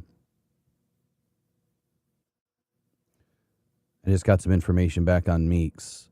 Just sending one more question back, and then I'll update you guys on that. It's a great question this morning. So anyway, look, I just had a big bone to pick here with Manti Te'o because I love Kurt's message in there. that this is just like someone writing an article that doesn't do research. Look, I'm not perfect. I make mistakes all the time. And I try to do my best at admitting it and correcting it. We're all human, but man, a guy that's played 8 NFL seasons, that played linebacker, he should have had better prepared for this segment, because he just fed a whole bunch of bullshit, I think, to the fans. And he's not even understanding, or didn't even mention, how Calvin Shepard, who's the DC, is the one that is changing this defense to more of a nickel style of a defense this year. And partly I think that is because, one, Branch and Kirby issues, I think, is part of that. 2, having more guys on the field in the secondary covers up not having Branch or Kirby on the field. And 3, it's absolutely going to do a much better job, not only against the pass, but it's going to free guys up and get more pressure on the quarterback, and they'll be able to perform just as well, if not better, against the run, as long as they do it the right way. And Raw B, I'm going to come back to your statement in just a minute on man versus zone against the run. I might have a bit of a disagreement with that, but let me write that down so I don't forget to come back to that before we're done, so we can talk that one out and have a nice little debate on that. You always bring up some good topics to harp on. But anyway, LeGarrette Blount, he thinks the Lions have what it takes. Tail really thinks that the Lions have what it takes. And I can't remember the last guy's name. I don't know why. I'm an idiot for not writing it down. But he also believes that the Lions have what it takes. So that's good to hear, that all 3 guys have belief in what the Lions are able to do this year, and I do too. We talked about Anthony Lucas the other day. Lions UDFA defensive end. And he is quickly becoming one of the most interesting undrafted players on the roster in a long time. He didn't have a ton of production, but if you read my article the other day about Anthony Lucas, it was kind of the same thing that I said about Nick Scorton. It's kind of the same thing that Manti Te'o just did. You write something or you talk about something, but you don't really look what's behind the wall, right? Yeah, it's the Wizard of Oz. You didn't look behind the wall, or behind the screen, whatever it is. You didn't pull the curtain open to really dissect or learn what's going on. And so for everyone that doubted Nick Scorton because he didn't show a bunch of production in his final season, in college, they failed to look at what he did in, I believe it was 2022 at Purdue, where he led the FBS in sacks, or tied. And that's because he was utilized correctly. And so when I think of a guy like Anthony Lucas, you have to go look at what style of a defense that USC put him in, and was he able to utilize his best traits, his best skills, his pass rush, toolbox, whatever it is, to his benefit to really, have an exceptional season? And the answer may be no. It might not be that USC put him in a position to win. And so what you're seeing right now is a guy that's really creating a lot of havoc. Yesterday went fisticuffs, some blows between him and Cochran, getting at it in OTAs. Look, that's expected, right? You're going to have that stuff. Now, Dan Campbell doesn't want anybody injured. He doesn't like the fighting, but they also know and understand that as you go up against the same players week in and week out, you're going to have some of that. It's going to happen in training camp too. But I think that this gives a little bit more intrigue to Anthony Lucas and his style of play, his size, his length, the flashes that he had, throughout college. It just didn't, turn into big production. He wasn't a dominant, stat line guy, but he did produce. And Calvin Shepard even said, there's one game that he pointed out, I forget what the game was, but he called him a game wrecker. And he didn't have to have sacks or tackles to do that. It's being in the right place at the right time, and it's pushing the ball to the other side. And that's exactly what you're hoping out of your defensive ends, is that you are able to dictate the line of scrimmage and push the ball to your other guys. Push the guys to go make plays. If the other guy has 50 sacks, who cares if this guy has 0, right? Because that means he's doing his job. They're not getting outside of him. They're not gashing him for a bunch of yards. And that's what, I think when you look at a guy like this, you have to take all that into consideration. I'm just going to say this, and I got to put a little feather in my cap this morning with the I told you so. What have I been saying about the defensive end room for the last 3 years?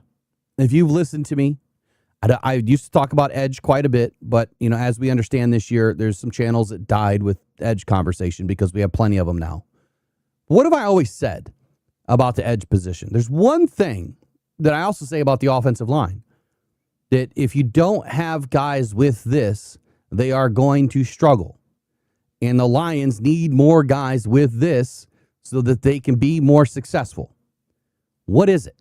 What have I always said? And what did the Lions do this year?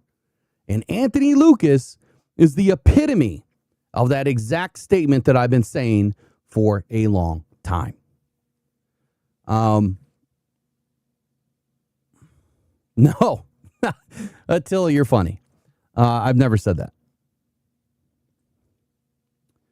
I've never said that. But I love it, man. You're funny. I love it. Ha, ha, ha. What have I always said?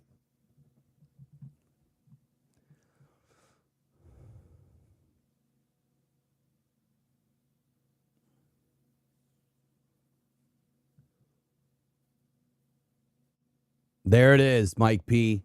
You got to leave it up to a former coach to know. Long arms. It's length. It's strength. And that's exactly what the Lions have brought back to this defense. Anthony Lucas has over 7-foot wingspan. That's like 84 and a half or 86 and a half inches. It's crazy. It's 86 and a half, I think. Over a 7-foot wingspan. But when you look at all the guys that we've brought in, you're starting to see the length come back. And what have the Lions talked about? What has Dan Campbell talked about? What has Calvin Shepard talked about? What has Brad Holmes talked about? Length. We got guys that have some length. We have guys that can come in and be disruptive. They can reach out and touch somebody now. When you're engaged with an offensive tackle, where you really shouldn't be, unless you're setting an edge, your number one goal is to stay away from the tackle. Your number one goal is to put out that long stab arm, or you go and you pop them and you get around them if you're getting after the quarterback. But it's pretty hard to do that when you have short arms. It's pretty hard to do that. Now, when you're engaged with these guys and you can stay at length, you can lock out, you can get into their chest plate first, you're winning the rep. But if you're back here and you're not as long as they are, all that tackle has to do is push you out, and you're not going to win the rep. Or get into your chest plate and pull you in, and now you're stuck. But we got guys now that have some long arms, and this is exactly what I've been saying we've needed for a long time. We finally have it. Now, where is it going to lead to? We don't know. But Derek Moore, I think his arms are 33 and a half. So he's right there. Ahmed Hassanin's a little bit light. Aiden Hutchinson's a little bit height, but or a little bit light, but he has some height and some width to his body that, he's still under the APE score. He's like 0.99. He's way low. But he uses different things, right? Different pass rush moves and speed and the spin move that he's, really been developing over the last 4 seasons. And he's just a hell of an athlete. But when you have length, you can be a little bit light in the toolbox. You may not be as developed when you have more tools, right? Like long arms. So back to Anthony Lucas here. Massive frame. Rare wingspan. APE score is 1.10. He's disruptive on tape. It justifies, a developmental prospect that you brought in. He may or may not make the 53, but you could lock him into the practice squad, I think, at a minimum. And of course, when Calvin Shepard praised Lucas for that game, it was against LSU, his former alma mater, and said that, coaches rarely spotlight undrafted players by accident. This is a player that they had their eyes on, and he popped up on that LSU game, which I'm sure Calvin Shepard was watching because he watches LSU, and then he sees this guy, Anthony Lucas, pop up like, who's this guy, right? Who's this guy? He still has to survive a crowded edge room, but I'm liking where this is going. The edge rotation in minicamp is one of the bigger battles to watch. Aiden Hutchinson obviously is the foundation. The rest of the edge picture is probably one of the more important roster stories, along with the offensive line headed into training camp.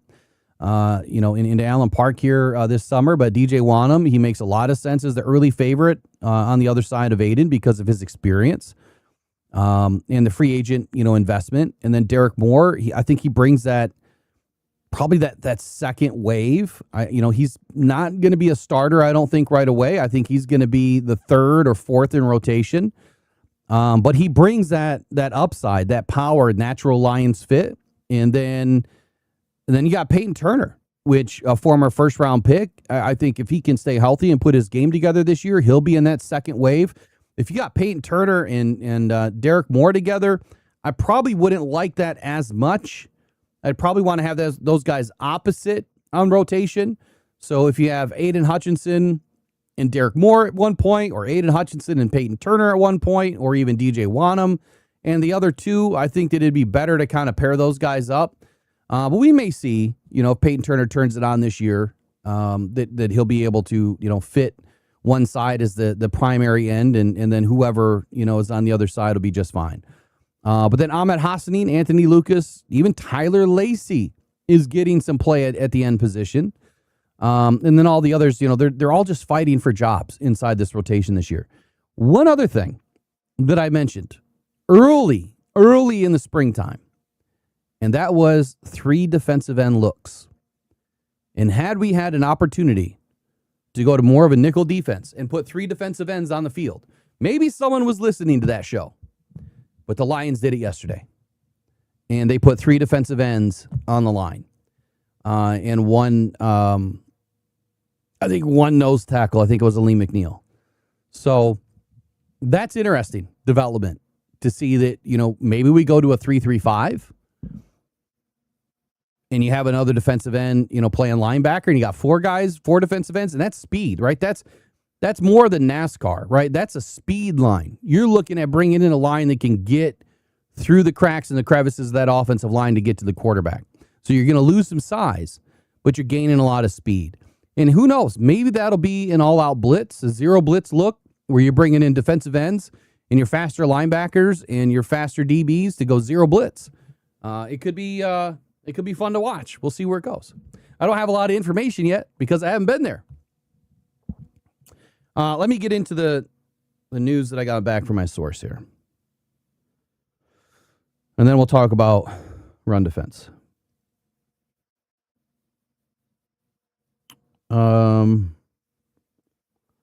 Okay. I think I get where this is coming from. So it was last year. I'll just read this verbatim. Well, kind of verbatim. He said in 2025, when Sam Laporta was out, that the Lions had to get creative. And that is where Dan Campbell said that the Lions used Meeks at tight end on scout team by necessity. And that Meeks really held his own physically against Al-Quadin Muhammad in practice. And then Dan Campbell mentioned that, to quote him, he was kind of natural, but it was at the H-back position. And so Dan also said that he was tinkering, and maybe that, quote, maybe there's an H-back there. So I don't think it's a tight end necessarily, and that's what he's saying too, is it's not the tight end position that Meeks would be looked at. It's more of an H-back position, which by design usually is a tight end playing that role. But putting him back there as an H-back could be in a stacked formation. We'll see. Dan Campbell's press conference looks like is going to be early this morning. It's going to start in about 30 minutes. So if I can hang on that long, we'll bring it in. Let me get back to this.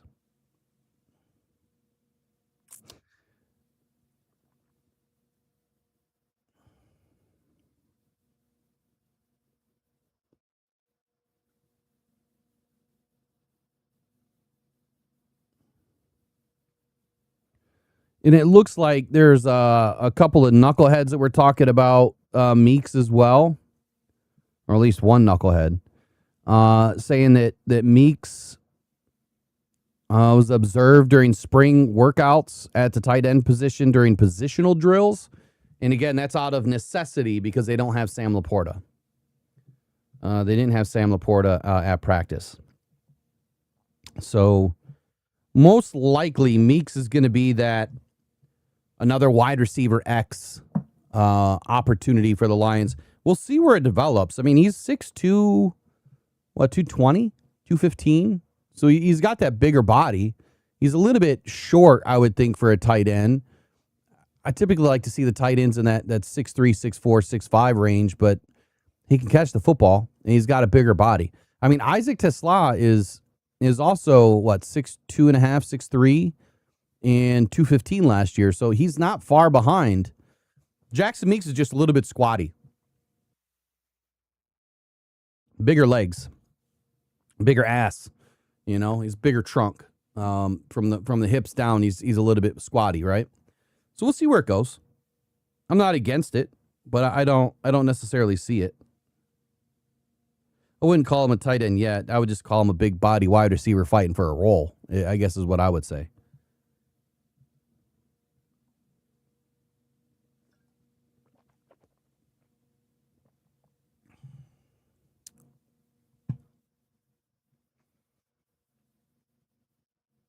Man, I keep forgetting about Eric Hunter.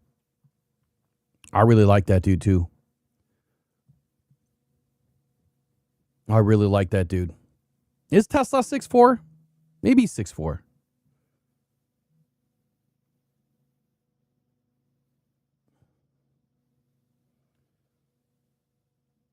All right. Getting a bunch of messages flying in. Give me just 1 second.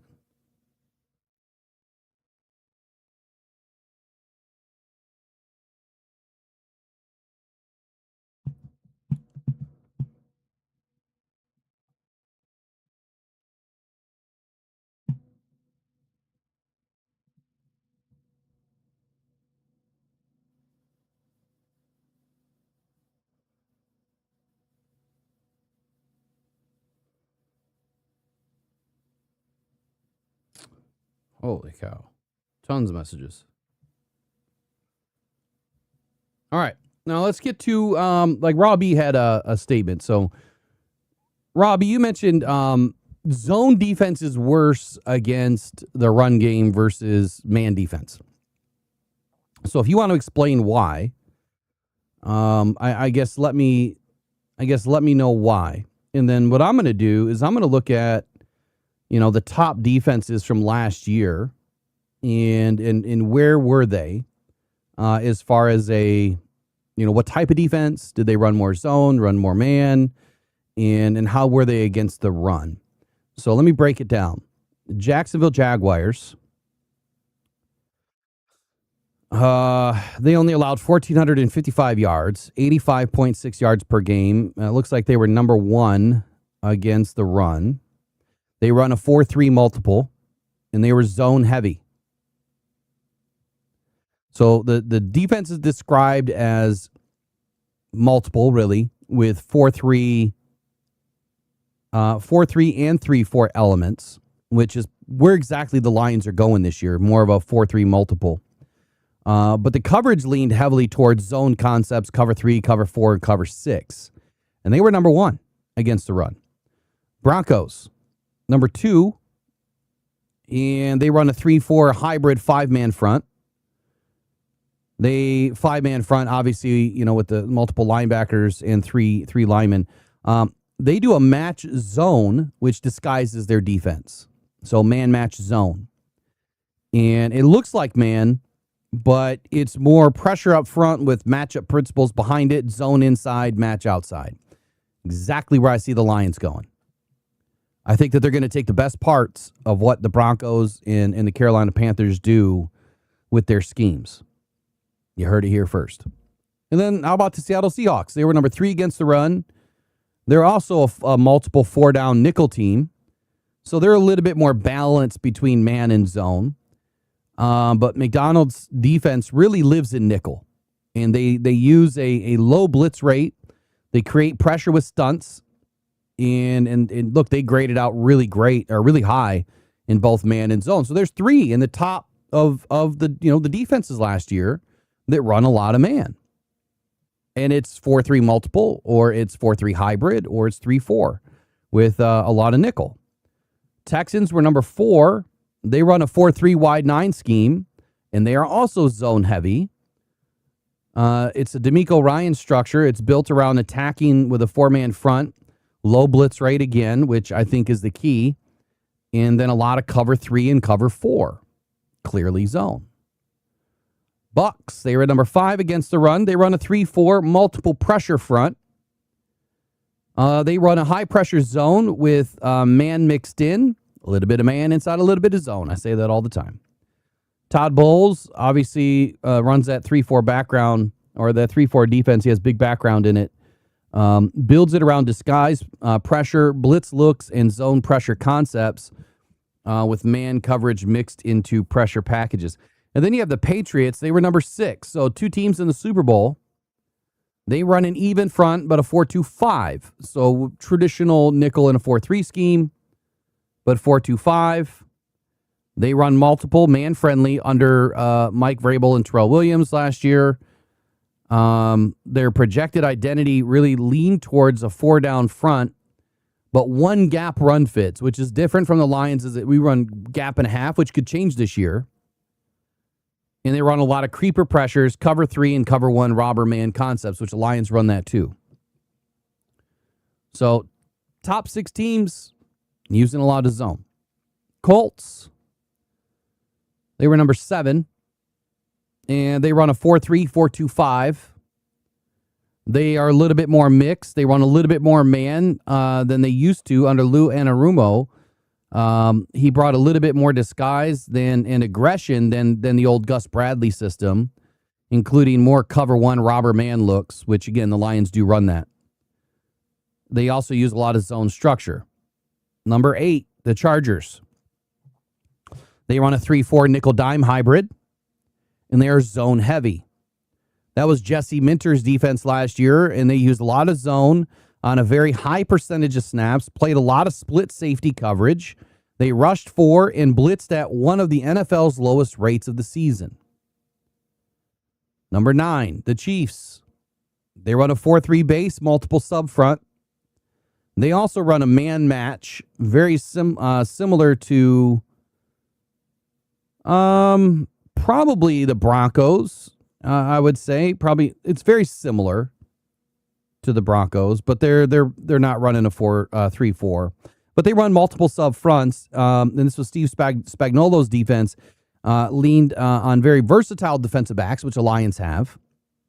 Match quarters, man shells behind blitzes, and then selective zone blitzes. So they probably run a little bit more man, but that's the first out of the top 9 that runs a little bit more man. Then you have the Ravens. 3-4 multiple front. They're mixed. They're man heavy compared to the league average, but Baltimore still plays a lot more zone than man overall.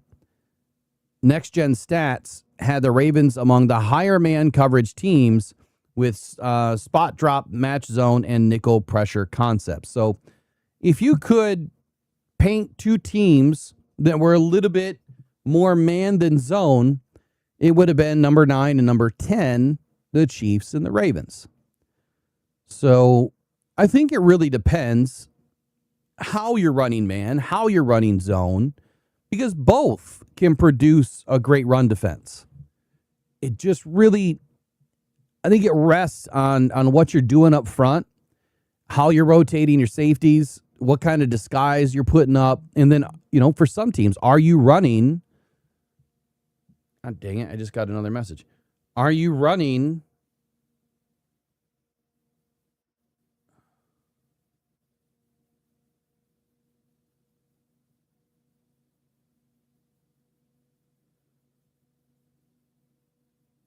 Are you running, a lot of games up front to free up your linebackers? So good conversation. I think it's always interesting That you can get a lot out of each style of a defense, and it is what it is. I think that Calvin Shepard has the right idea this year, and he wants to pull the best out of this defense. And I think that, looking at the top defenses, which is what he said he did, he's going to pull the best out of what they did. And the Lions have the personnel to do it.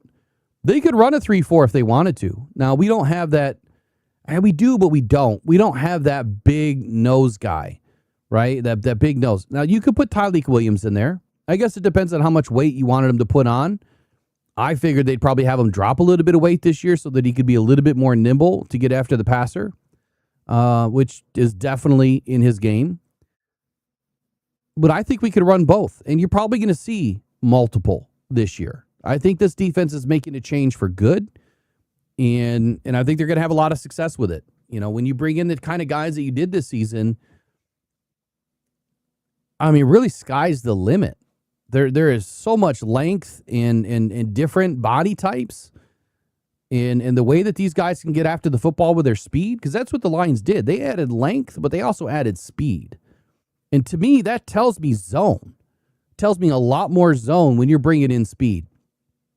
When you're running 4-3, you've got that condensed box, and you can widen out a linebacker or two, but you really have more of a condensed box that you're running out of, and that you're using strength, man, and you're really trying to push that offense back and pin them on their heels. When you're running zone, you can spread out a little bit. You can cover more territory, more zones, if you will, and then use your speed to close the gap, right? And bait the quarterback into throwing into a bad situation. So it'll be interesting to see, man. I can't wait to get to camp. I don't know how many camp days I'm going to go to this year, but I can't wait to get to camp and see what this team's going to do.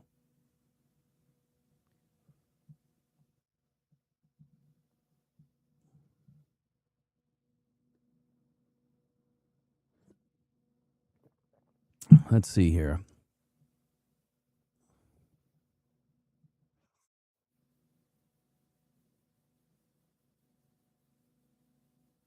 Barfield says, everyone focuses on Petzing's use of 12 and 13 personnel.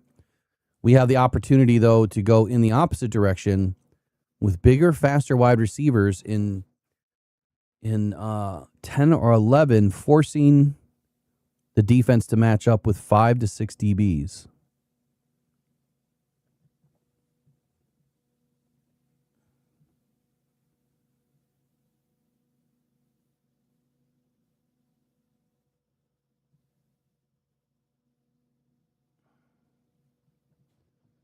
I think you're right, though.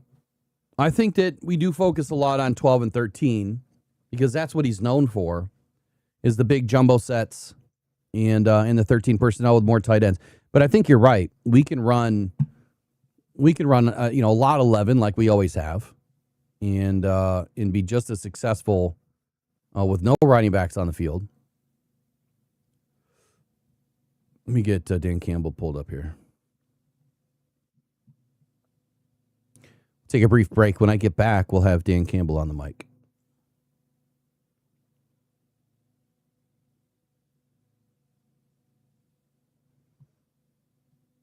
Maybe. Where'd it go? There it is. Be right back.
Dan Campbell up next.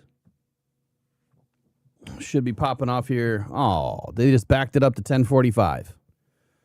We got a little bit more of a wait.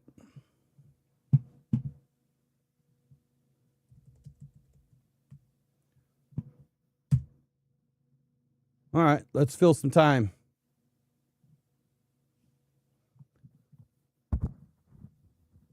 So here's what I'd like to know. What the hell are y'all doing this summer?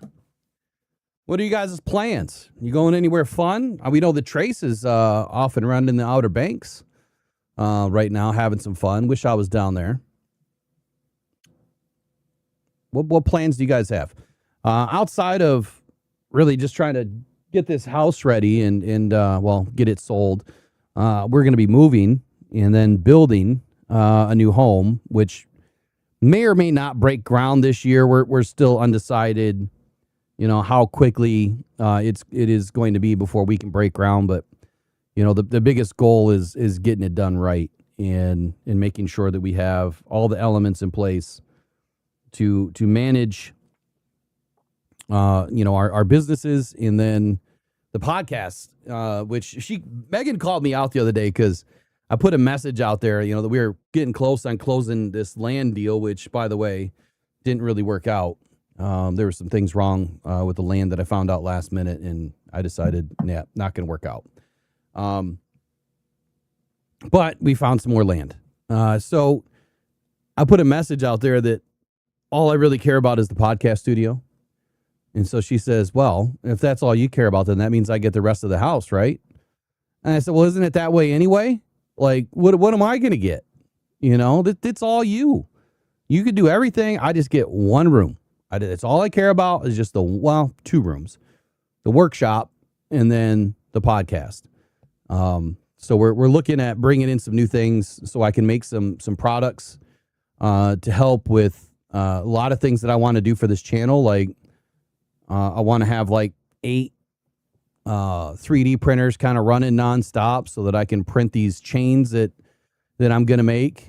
And you really need that many, so because sometimes these things have to run 24 hours, and then I'm going to get a big CNC like drafting board, and I want to make those like frames for jerseys, and so I've got a whole business plan all put together for that, and try to transition to doing some things that, you know, are kind of football related, and offer, you know, maybe some better, you know, frame jersey type stuff, but I'm going to do it for, you know, high schools and colleges and pick up some accounts that way so that, you know, like, you know, kids' senior season. Why not get your jersey and frame it up? And so I'm going to do some cool stuff like that. Just stuff to kind of fill my time, you know, give me something to have fun with and focus on, more than just, you know, doing this. And everything else that I do anyway. But I think it'd be good to kind of develop another business that, you know, we can make some products and not have to buy products or always count on, you know, donated products, because I can make these things, you know, a lot cheaper than I can buy them. So, but what else you guys going to do this year? I don't know that I'm going to be taking too many trips this season. It's mostly football trips. I think I'm going to, you know, save my time for. Concerts sound fun. Ozarks, that sounds fun. I've never been to the Ozarks, man. I've always wanted to go. The story is in the Ozarks that there's like these hidden tunnels all underneath the Ozarks everywhere. And you can take that and run with whatever you want with it. But there's a lot of tunnels that they found recently that are everywhere. Now, some are new and created by your good old, GOVT, but some are really old. So I've always wanted to go and explore the Ozarks, especially after watching that show Ozarks. Man, I don't know, kind of like the area. It really screwed up my neck and my back yesterday. Getting old, man, sucks, but really screwed it up. I'm in a ton of pain today.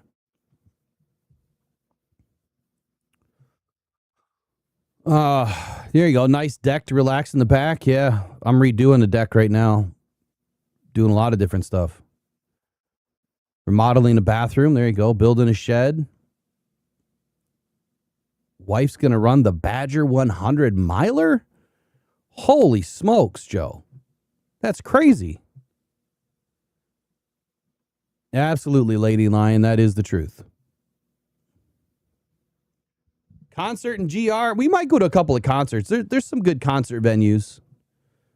They're building a new one in Grand Rapids, too. I don't know if it's done yet. I haven't really paid attention, but I definitely like to get to at least a couple of comedy shows and a couple of concerts would be fun.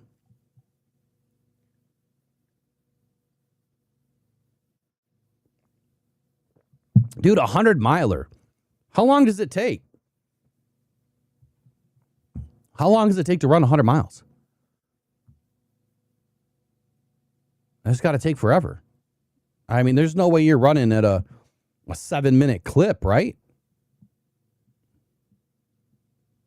Just nonstop? Or is it more marathon like? Because that would take 12 hours, you would think, to run 100 miles. Maybe I'm way off. I don't know. You would think you got to take a break at some point. Damn, my back hurts. Alpine Adventure. What is that? Planning a trip to Caseville just for the Cheeseburger Fest. You know what is a very fun festival to go to? And it always, we didn't do it last year because we just didn't. But the 127 sale, and I'm bringing that up because this festival kind of runs at the same time, like first week of August. But the US 127 sale that goes from Michigan all the way down to Georgia. We've done it a few times. And it's great. Like if you love, going to giant flea markets, I've found all kinds of Lions stuff, Lions cards, Lions memorabilia. I found all kinds of stuff. And that's the other reason why I want to make all these products too, because I want to do something at the 127 sale that nobody else is doing. And it offer up, a whole bunch of, NFL stuff, football stuff, for people to buy and the coffee and all that too. So, if you've never done it, like it's a fun trip. Jump in the car and just start heading down 127 if you're in Michigan, or if you're in the South, head up. And we always find the best spots, usually between the mountains in Tennessee, and I can't remember which mountain that's called. It'll come back to me. But then kind of working our way down from there. And we found a really cool resort that we always stay in. We just found it by chance. We were looking for a hotel. There's like no hotels in this area. So we found this resort. We stayed in a cabin, rented a boat, went and did some fishing. And it's on a reservoir. But yeah, really, really fun trip. If you've never done it before, it'll take you a few days to do. You want to leave on a Wednesday. Things will start to open on Wednesday night and into Thursday early. And then it runs through that weekend, first weekend in August. But I say that to say this. One of the funnest, if you enjoy seafood, it's going out to Lobster Fest out in Maine. There's one in Maine, and then there's one, I think it's one in Baltimore. But the one in Maine is like the first week of August as well. And that is amazing food. I mean, some of the best seafood you'll ever have. And all the different vendors in that, it's just a great time.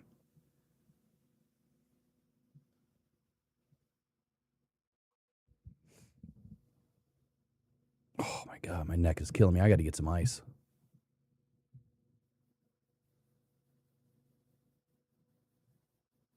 We got 3 minutes before Dan gets back or before he starts. I'm going to go grab ice pack real quick. I'll be right back.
All right.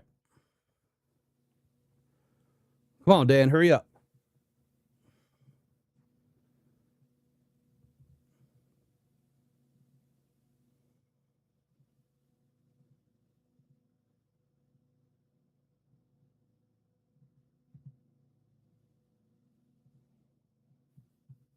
All right, where else you guys going? What else is happening this year? Anything major? Any big concerts or camping trips? Fishing looks like.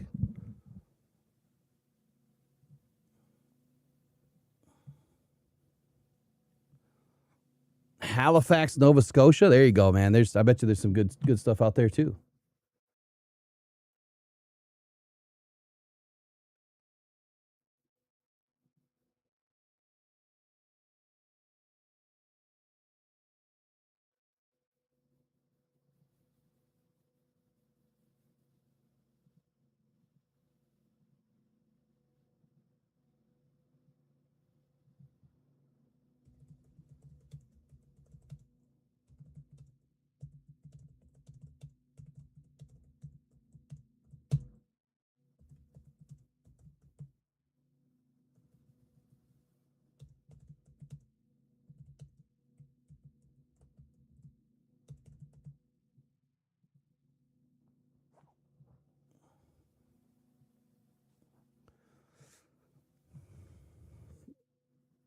Motown, you got a house in Ozarks?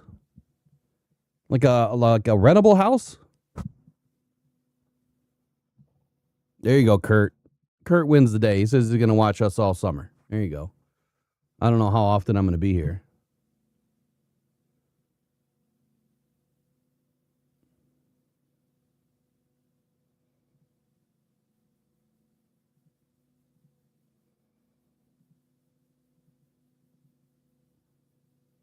Looks like we got some clowns in the chat. Doug Laporte at Franz Ferdinand. Talking shit as usual. You got to love it, man. You got to love unintelligent people that don't know shit. Got to love it. A lot of fake channels. All these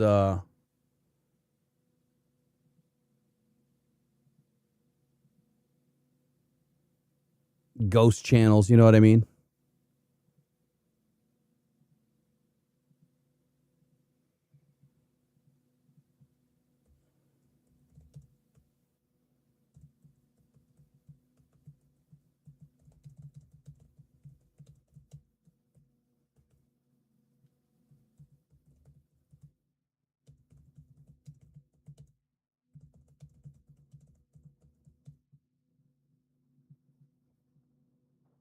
Come on, Dan. I'm going to reset this real quick, see if he's on yet. Nope, still waiting.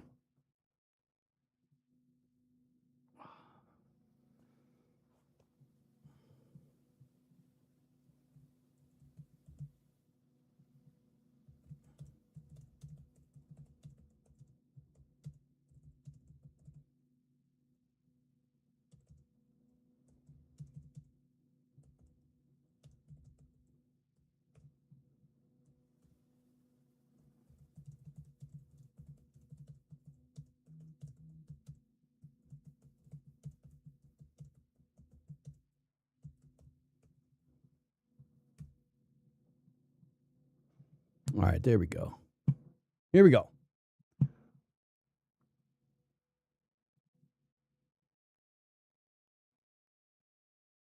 So I guess I'll just ask you straight up. We've seen Terry on a couple times. Send these guys off. It's been good up to this point for what we could get done. And guys know this, especially our veteran guys.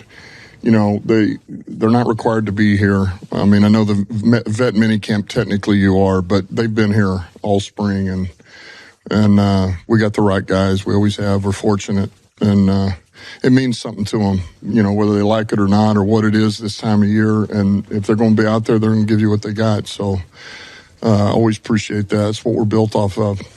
Questions? And I know you said not to read into, you know, who's working with what team and what field. So I guess I'll just ask you straight up. We've seen Terry on a couple times. He's been out there working on the second field. Can you just, you know, explain why, I guess, and maybe, in your view, how much he can help you next year, what he has to do to win that starting job next season. Yeah, well, and he took some stuff on the first field, like earlier, the first couple of days here and there, and then we just kind of, we mixed it up. So the most important thing for him is just making sure that he's healthy. That's step one, the rehab, which he's done a good job with. He's getting better. We feel good about where he's at in that regard, but that's the most important thing because he's not full speed right now. I mean, he can, at least he's non-contact. He's moving pretty good, all that stuff. But, and so just make sure that you stay on top of that. You're ready to go for training camp. And then it's on. It's just about competing. We got a lot of good guys in that room and he knows this. He's got to go earn it. Now that you've had Mike Kafka in the building for a few months, what have you liked about his addition to your staff? And then just can you explain the passing game coordinator, how they work with the offensive coordinator to perform in that role?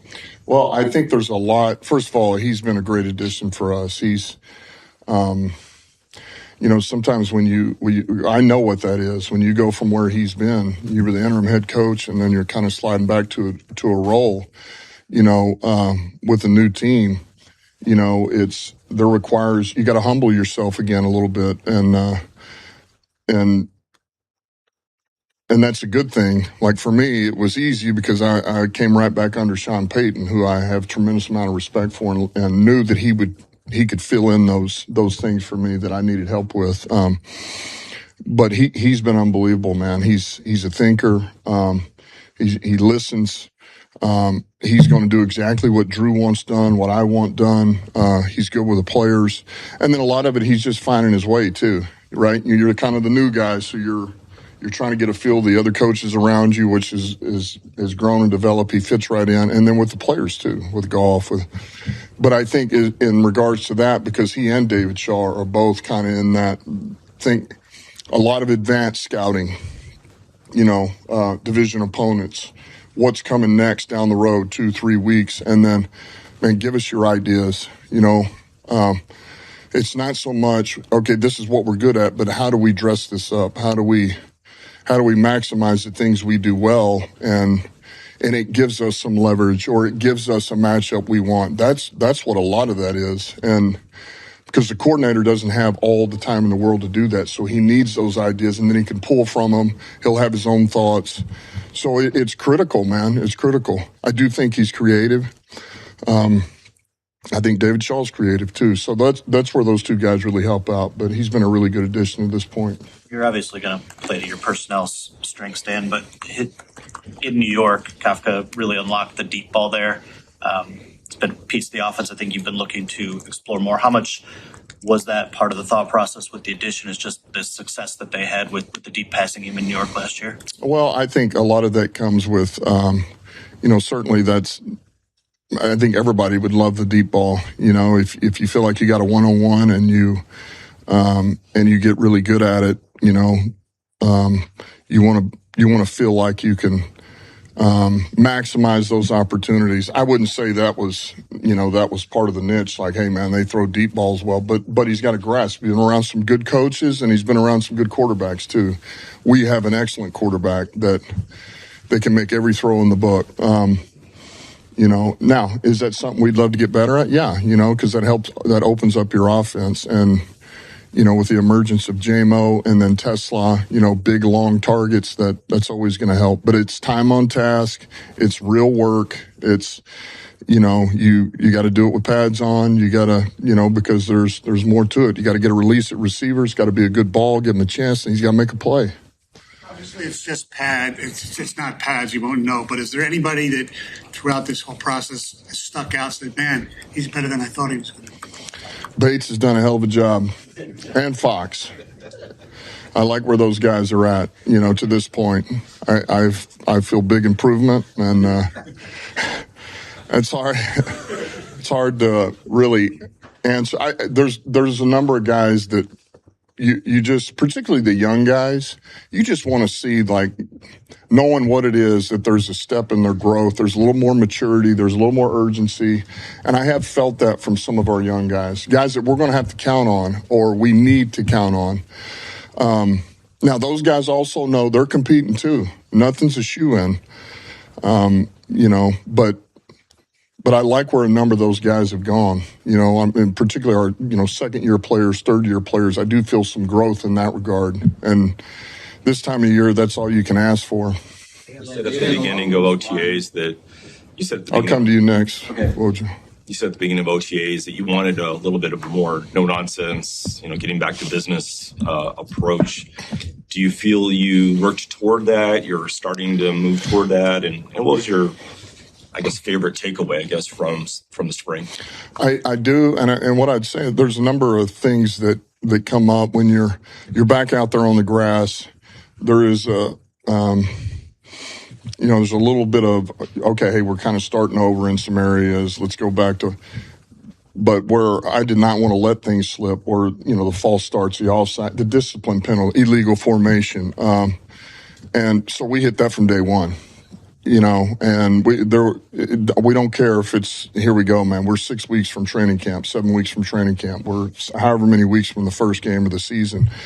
I wanted to hit that stuff immediately because you can coach that stuff up, and then the effort, And what I mean by that is not effort to the quarterback or finishing your block here, but it is, man, the ball is thrown, I'm bursting to the football to make a block, or I'm the safety. I see it's thrown, I'm across the field, I'm angling off, and so just the basics, the foundation of football without the contact is what we were looking for, and we hit that head on. So I do like that. And then I mentioned this earlier, is just I feel like we've done a good job of really testing each other schematically, formations, shifts, adjustments, defense, disguises. Those are all things that you can really improve on this time of year. As your reaction time, your processing speed, and all these reps that we've learned and guys have learned from and made mistakes, whoever they are. When we start training camp, they'll be expected not to make those mistakes again.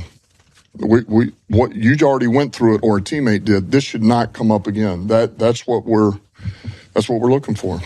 Yeah, along those lines, from how you felt about your roster when last season ended, which was a disappointment, of course, but compare that to how you feel about your roster now. Is it completely different? Is it still unknown? Did you get any revelations? Well, we're certainly younger than we were, and that there's good things about that, the youth, and then there's things about it that we're going to have to work through, because it's about, there's going to be a learning curve for some guys, development and how fast they can go, but we're not going to let anybody hold us hostage. That's not going to happen. So, I like the group we have. Nothing is set in stone. There's some guys that you feel pretty good about. I'd be shocked if they don't win their jobs. I think you guys know who those guys are. But we have a lot of open battles, and our eyes are open, and we're going to give these guys an opportunity. And it's the guys that are the most consistent, that can be trusted, that do it time and time again, that are the guys we're going to lean on, and they're going to be part of the core group we have here. Hostages? I know you don't mean it literally, but are you talking about guys that think they have a set position no matter what? Or well, no, I think there's always a balance when you get into the season of, there could be a player that's a tick better. He's an older player, he's a veteran player, but if you really feel like a young guy is learning from his mistakes and is growing, not making the same mistake twice, and you feel constant growth, at some point it's time to push him into that position and let them go, because in about 4 weeks, they will be better. And then they'll continue to grow from there. If that's not showing up, I don't care who those players are, we're not going through it. We're not going to do it. Does that make sense? Right. You're not going to be hostage to a timeline if they're not meeting that timeline, I guess, sort of. Well, it's just, we need to see growth. We need to see development. At some point, you can't wait anymore. It's not fair to everybody else on this roster, or the coaches, or us, or anybody. Just speaking specifically about yesterday, what did you like about seeing the defense get their hands on the football, especially in some periods that favor the I think it was offense? really good. You know, it's good. You know, those were two really good situations, and you saw us get better defensively. There were some things that we learned over the last, call it 2 or 3 weeks here, because we've done similar situations to that, and that was good to see. You know, and look, man, Chuck made a couple of plays. You know, AB made a play in there. Rolder's getting some knockdowns. You know, Jack's getting some punch outs. I think that's what I like is, man, we're getting our hands on some footballs on defense, which was one of the things that we kind of emphasized going into this year. You know, it's the takeaways, and every team says it, but you got to make it happen. Injuries obviously are a big theme the last 2 seasons. Like kind of looking ahead to training camp, is there anything that you're going to change structurally to kind of, you know, maybe potentially mitigate that? Yeah, we're going to push it. We're going to push. That's what we do, and but we'll do it smart.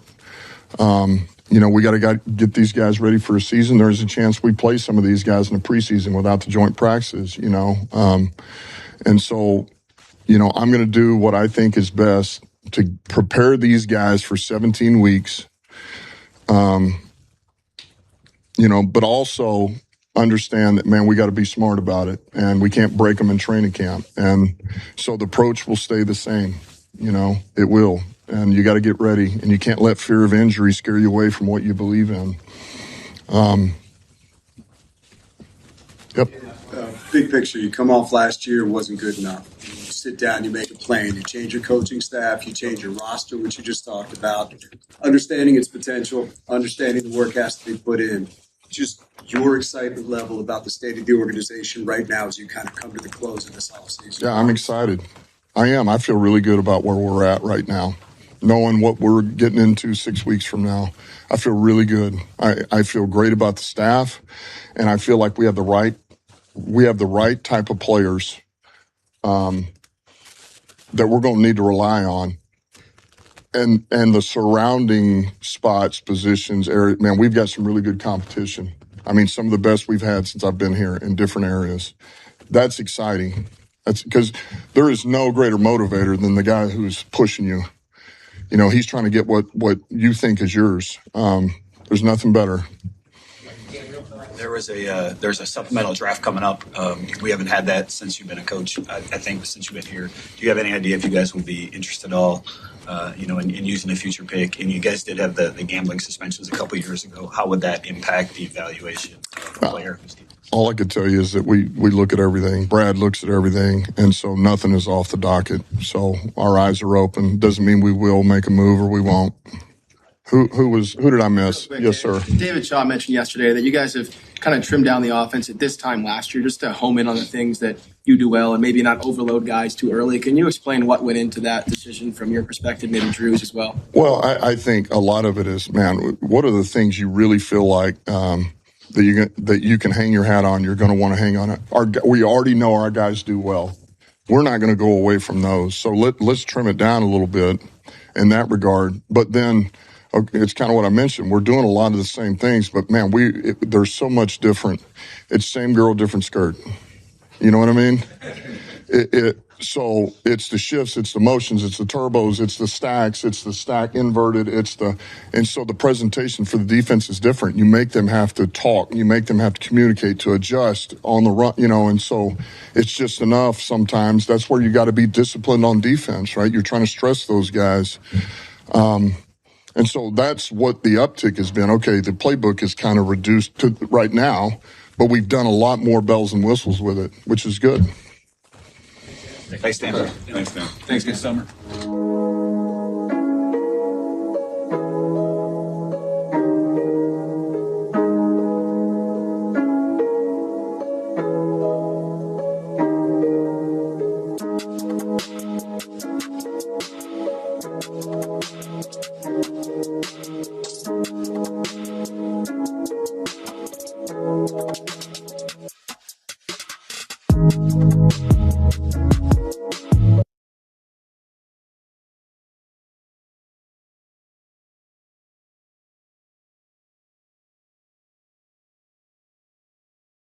Okay, sorry about that. I had a call that came through. I mean, this isn't really anything different than what we have been hearing. There's a couple of good things, a couple of good notes that I took out of this, but they initially were talking about like some of the deep shots, deep balls. That's something you want to get back to. I don't know why everyone thinks that the deep ball is such a problem in Detroit when Jared Goff ranked top 3-5, last year from 10 to 50, top 3 to 5 in the league. Deep ball's not a problem at all. This team is all about yak and taking the ball. The distance doesn't matter where you catch the ball. They want, 6, 7, 8, 10 yards after the catch. And he follows that up with Jared Goff can hit any throw. Getting back to the old school, man, Dan Campbell is talking about the discipline. Obviously, 2023, he keeps referring back to that year because, they seem to do a lot of things differently back then. That they kind of let up. They got a little easy because maybe they were getting better and they felt confident. But I love the fact that they attacked the illegal formation, which was a huge problem for the Lions last year. It seemed like we were getting called left and right. And maybe that is just, some of the sneaky stuff, that Dan, was trying to install and, tricked out, the refs at times. And, even the refs kind of doubled down on saying that, Lions were at fault. But I don't think that they were at fault every time. But clearly it was an issue, and it seemed to be an issue, with the same players.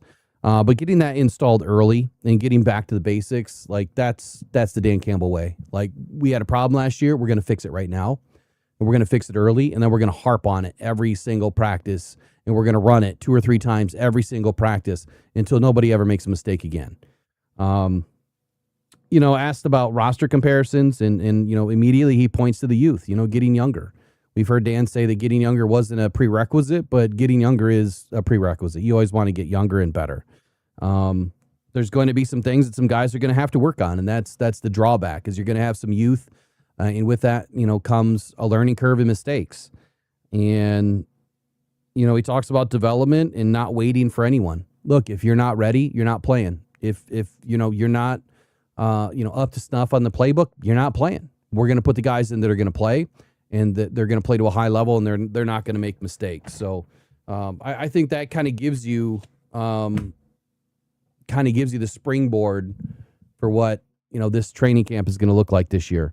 Yesterday's practice again was just asked about defensively how the Lions looked, and was he happy about it? Of course he's happy about it. I mean, kind of a dumb question, but getting the punch outs by Jack, or Rolder getting his hand on some balls, and that's expected. And, with Chuck and Chuck Clark and the other guys, really getting after the football, that's what we need. We have to get takeaways. And that's really about it, man. I mean, outside of that, it's just kind of the same old, man. It's June. They got one more minicamp left, and then it's going to be a solid break. So that's it for me today. Appreciate you guys hanging out. It's been a long day. Haven't done a long one in a while, 2.5 hours. Tomorrow is, what is tomorrow? I think tomorrow's Thursday, right? Tomorrow's Thursday. So planning on a morning show tomorrow. We'll see how my back feels, because right now it's killing me. And I'm going to have to go in and see if I can't get an injection real quick. But all right, that's it for today. Y'all been great. Don't forget to be great. Treat people with respect. And don't worry about the haters, man. I'm so sick of the haters, but they just haters. You know what? They can't hang with the big dogs. So y'all can keep pissing in the kiddie pool, right? We'll see you guys tomorrow, hopefully. All right, we'll see you later. Bye. Pressured by Hutchinson, he goes down again.